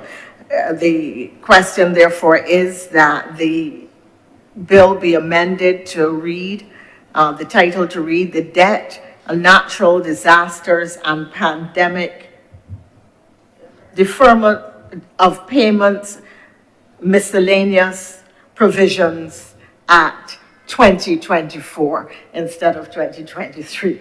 Will all honourable senators in favour please say aye. Aye. Those against? The ayes have it. Clause 2. Madam Chair, I beg that Clause 2 stand part. The question is that Clause 2 now stand part. Will all honourable senators in favour please say aye? Aye. Those against, would you say no? The ayes have it. Madam Chair, I beg that the schedule be the schedule to the bill. The question. Senator Dr. Christina Hines. Thank you, Madam Chair. I have noticed some errors in the schedule. There is a particular paragraph. It is on page 7. So this is, it's on page 7. And you will see at 9, the second paragraph is identical to the paragraph before it. And that is repeated. And also the third, I have a note on the third paragraph. On page 8, there is an incorrect word that will affect the meaning of that, that paragraph. It's the word maybe, M-A-Y-B-E, as opposed to may, space B. So those are two things, and this is repeated throughout all of, so it's also evident on page 9, 15, on page 9, that is fine, but I am making it, I'm raising it here because this was sent and somebody didn't see it. So in the event that, exactly, in case it is not seen, I'm raising the fact that this error occurs, duplicated paragraph, and this word that changes the meaning, because maybe is different from may be. This is also repeated on page 15 at 9 in the same way, page 22, 9 in the same way, page 31, 9 in the same way. And that paragraph that is repeated twice, please. Yeah. I thank the Honourable Senator for drawing this to the attention of the Chamber. Interesting on the may be and maybe. I guess that we'll soon start seeing YOU apostrophe RE for your.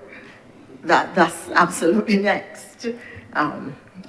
Perhaps not the moment to make that observation, but. So the question is. Madam Chairman, is that what you are? Madam Chairman, just for the record, the observations of Dr. Hines, I wish to go on record to say, I think it's now beyond ridiculous, the level of drafting that is going on right now. It is nothing short of sloppy. And the challenge is, when we all make fun and say refer it to law review, and it doesn't get dealt with by law review, we have a whole cadre of legislation with these types of errors in them, whereby then we are left to depend on judges to have to try to figure out what was the intention of Parliament. It really isn't good enough because the level of errors that are coming through to this chamber are so basic and so puerile and so, what's the word I'm looking for? Ridiculous. Okay, so not puerile? Okay, that's just my opinion. Okay, ridiculous. Because we don't even get a chance to have an issue with content anymore. We are now having to speak on grammar, typos, formatting, numbering. It is absolutely ridiculous. And I say all the time, I don't understand how come it's coming to us from the other place. But truth be told, neither chamber should be dealing with legislation at this level. It is abhorrent, and it is not fair to those of us who practice law and have to refer to legislation. We have Dr. Christina Hines telling us may and be. Seriously? It is sloppy, and it's unprofessional, and it is not good enough. We are the seat of government. We are governance. We can't have to deal with this when we have to deal with the content. The maritime bill that we did this morning was how many pages? 200 and something pages, and that's swept through Parliament, both houses. God only knows how many errors it contains. But you know when it will happen?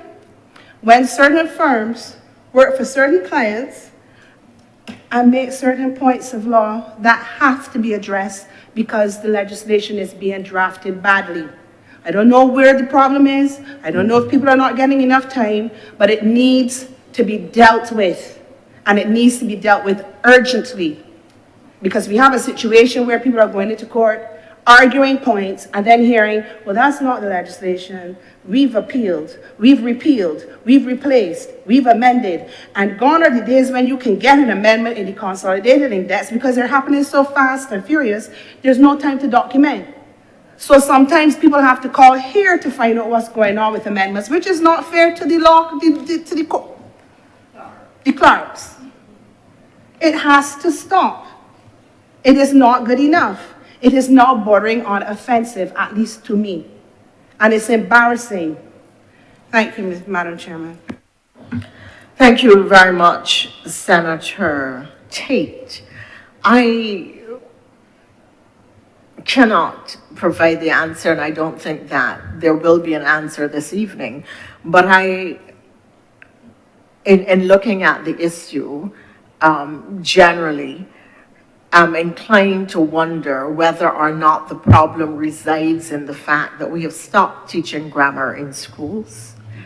And that, no, I say this with all seriousness, that people genuinely do not know the difference between MAY space B and maybe. They don't distinguish any difference.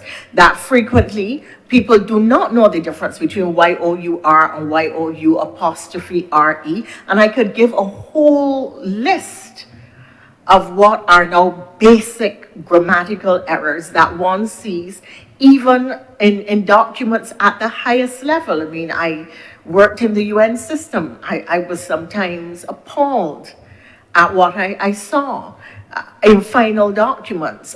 In that case, it was often because you had documents being drafted by people who were not native English speakers, and therefore they had challenges in picking up the nuancing, the subtleties, the spelling and so on. But here, we have to concede, and part of the challenge is that maybe at the university level, as long as your content is right, nobody bothers with bad spelling anymore. So they are never corrected at any stage of their education. And when you attempt to correct people, they think that you are nitpicking, that you are difficult. In fact, in some cases, if you try to tell them there's a difference between may be and maybe, they just think that you're an idiot. It's the same word. So really, the problem may not be,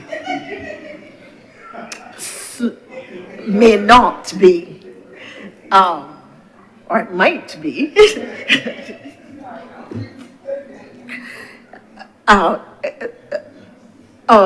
a change in the way we have approached education, grammar, and writing. And in fact, it may be necessary, given those trends and the fact that people are not taught grammar specifically, and that even at the university level, they now correct content or substance rather than spelling and presentation, that persons who are going into drafting classes and drafting programs should have at least 6 months training in grammar. The use of social media, where you do not have to be grammatically correct, the use of emails and WhatsApps also exacerbates the problem, because all kinds of inaccuracies pass, and people then tell you good, and you give a thumbs up and move on. So I won't say that the question is, do we give a thumbs up and move on? But the question is, Senator Dr. Christina Hines. Thanks, Madam Chair. I just wanted to verify that those observations are going to be sent to the appropriate entity to be corrected. So there will be? Right, so it's not just the maybe, which is, yes, grammar, but the other thing is a repeated paragraph. The entire paragraph is the same as the paragraph before. So it's fine to talk about grammar, but this is not just grammar. This is something else. Thanks.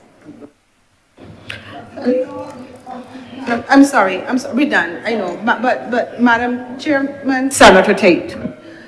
the thing is, right, everybody could be exasperated, but this is dangerous when we are here passing legislation that by virtue of not being able to pick up everything that is either repeated or that is incorrectly drafted, we can be agreeing to things that ought not to be agreed to. It is dangerous. It needs to be addressed as a matter of urgency. Whatever the problem, it needs to be addressed, because that's what we're doing. And when we bring 200-page documents that we can possibly have time to review, because we're not only having to review content, we have to review grammar, which is also time-consuming. That's not our role. But it is our role because we know it's happening. So it's not right. It needs to be addressed. It has been happening. I've seen it every time. Since I've been here in 2018, that has been my cry. And as a lawyer, I cannot say yes to documentation that has such bad errors. It needs to be addressed. It is now a cry of urgency. Thank you, ma'am. The chair acknowledges the comments made by honorable senators and can hope that it goes to the appropriate authorities, not only for amendment in relation to this particular matter, but certainly generally with the amount of time that honorable senators have to review matters before the chamber, as well as the quality of the drafting that is presented to all of us. It is a matter now of some frequent complaint and is a matter for concern. I regret to have to say. But I equally hope that the university will hear of the concern of teaching and without conscience, noting grammar or spelling. So the question is that the schedule be scheduled to the bill. All honorable senators in favor, as amended, that the schedule as amended be the schedule to the bill.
Senator Dr. Hines.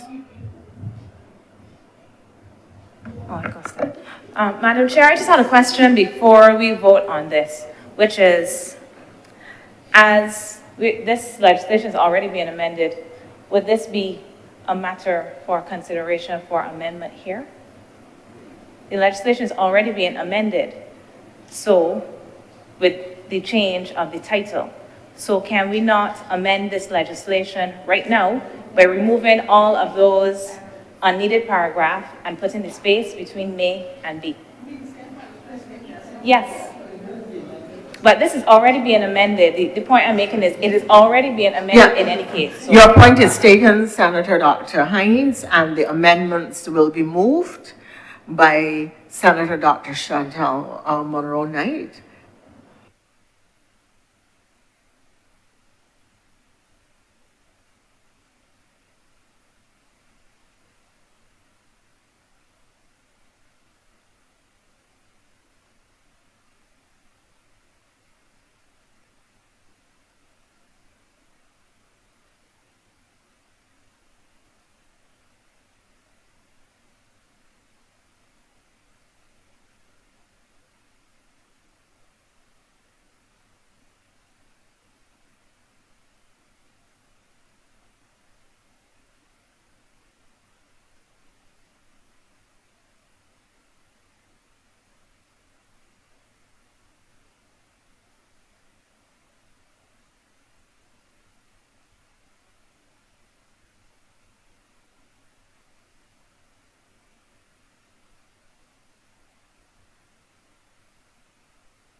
After discussion, we have resolved on a way forward. I will hear Senator Chantal Moroney.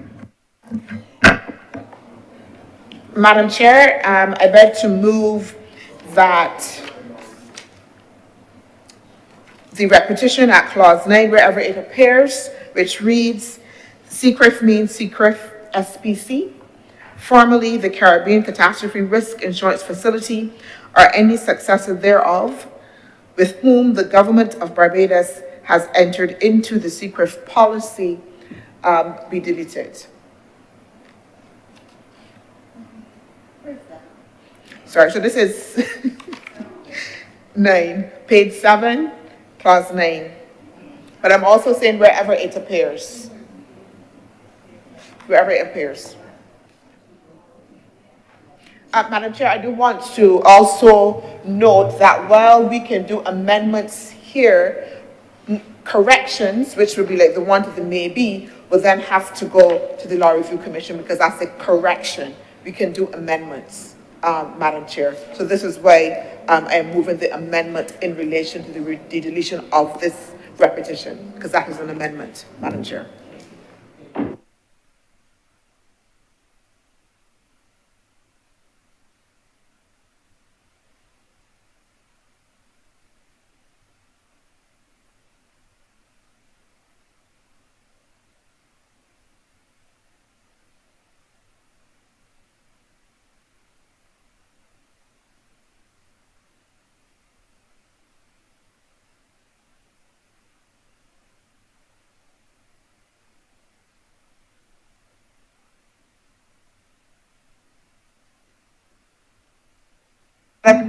Madam Chair, let me, again, because I'm not sure that everybody was listening, so let me please, Madam Chair, through you, yeah? I beg to move that the schedule be amended to delete the repetition which states SECRIF means SECRIF SPC, formerly the Caribbean Catastrophe Risk Insurance Facility, or any successor thereof, with whom the government of Barbados has entered into the SECRIF policy, be deleted wherever the repetition appears.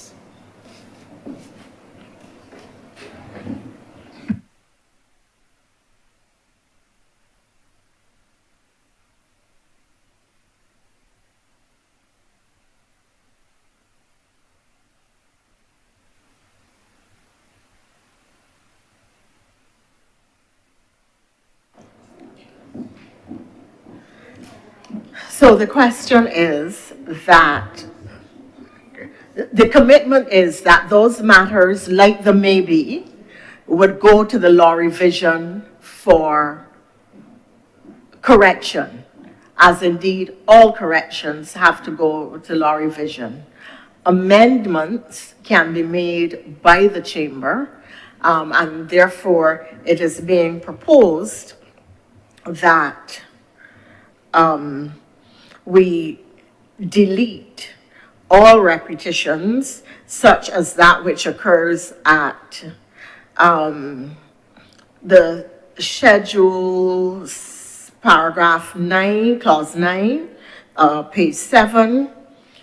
SECRIF means SECRIF SPC, formerly the Caribbean Catastrophe Risk Insurance Facility, or any successor thereof, with whom the government of Barbados has entered into the SECRIF policy. So it is proposed that the duplication should be deleted, and that is an amendment versus correction.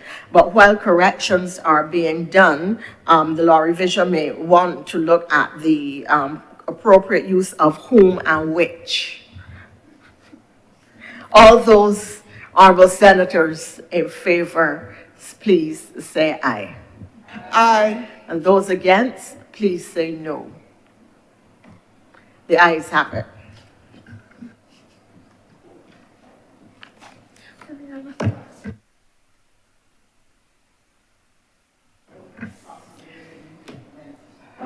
Madam Chair, I just have a question based on what you just said. So does it mean that we are passing legislation that needs correction to get it corrected by the law review to bring it back as a amended piece of legislation? That's what's happening?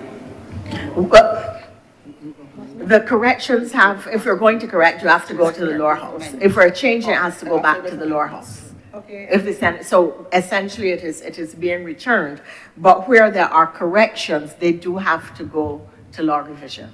That's what I'm asking, because currently it's in the bill. It's a bill. When we pass it, it becomes an act. Are we passing it or we're not passing it? Are we passing it before it gets to law review, or are we holding it and sending it?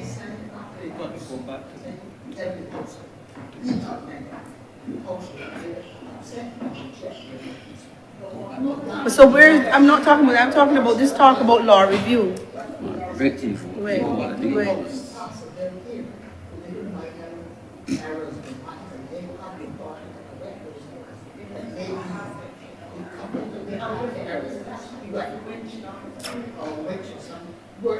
Who's they that has that power?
Madam Chair, Madam Deputy Chair, that they can correct one.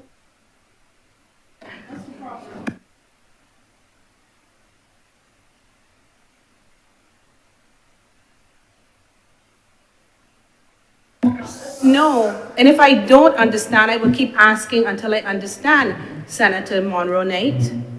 If it was coming properly and if y'all had picked up the errors, corrections, and we want to have this conversation. Heard you as,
Madam Chair, can I be apprised as to where we are in the order of the House? So I was just trying to make sure that as many members of the Senate as needed got clarity, even if not comfort. And I did already put the question. The question,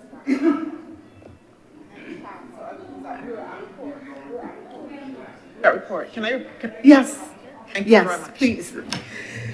Madam Chair, I beg to move that you do not report to His Honor the President the passing of one bill in committee as amended.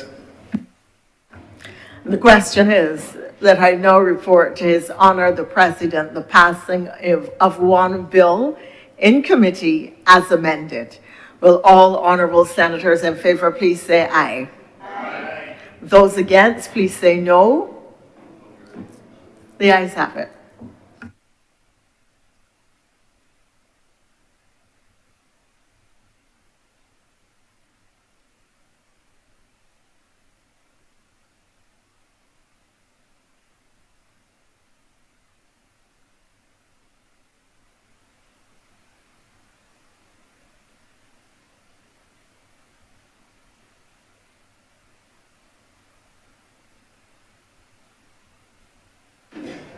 The chairman has reported to me the passing of one bill in committee.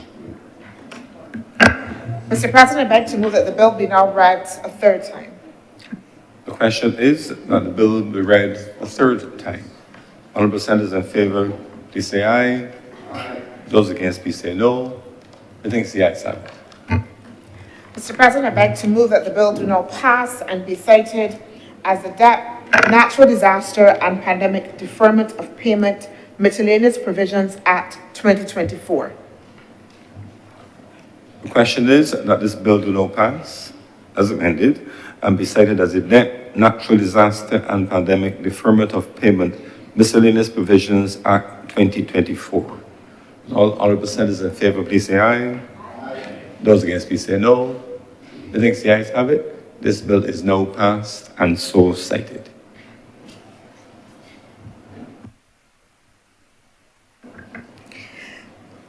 Mr. President, that brings us to the end of government business for the day. I do now beg that the chamber be adjourned. Sorry, I'm trying to look for the date for next Wednesday. Is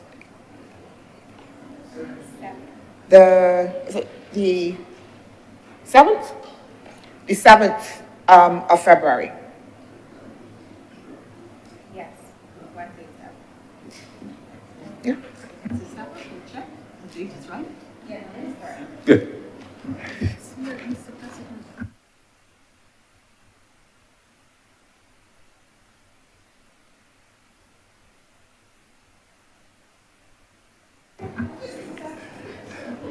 The question is that the Honourable Senate be not adjourned until Wednesday, February the 7th, 2024 at 11 a.m. Will all honourable senators in favour please say aye? Aye. Those against please say no. We think the ayes have it. Senate is therefore adjourned until Wednesday, the 7th of February 2024 at 11 a.m.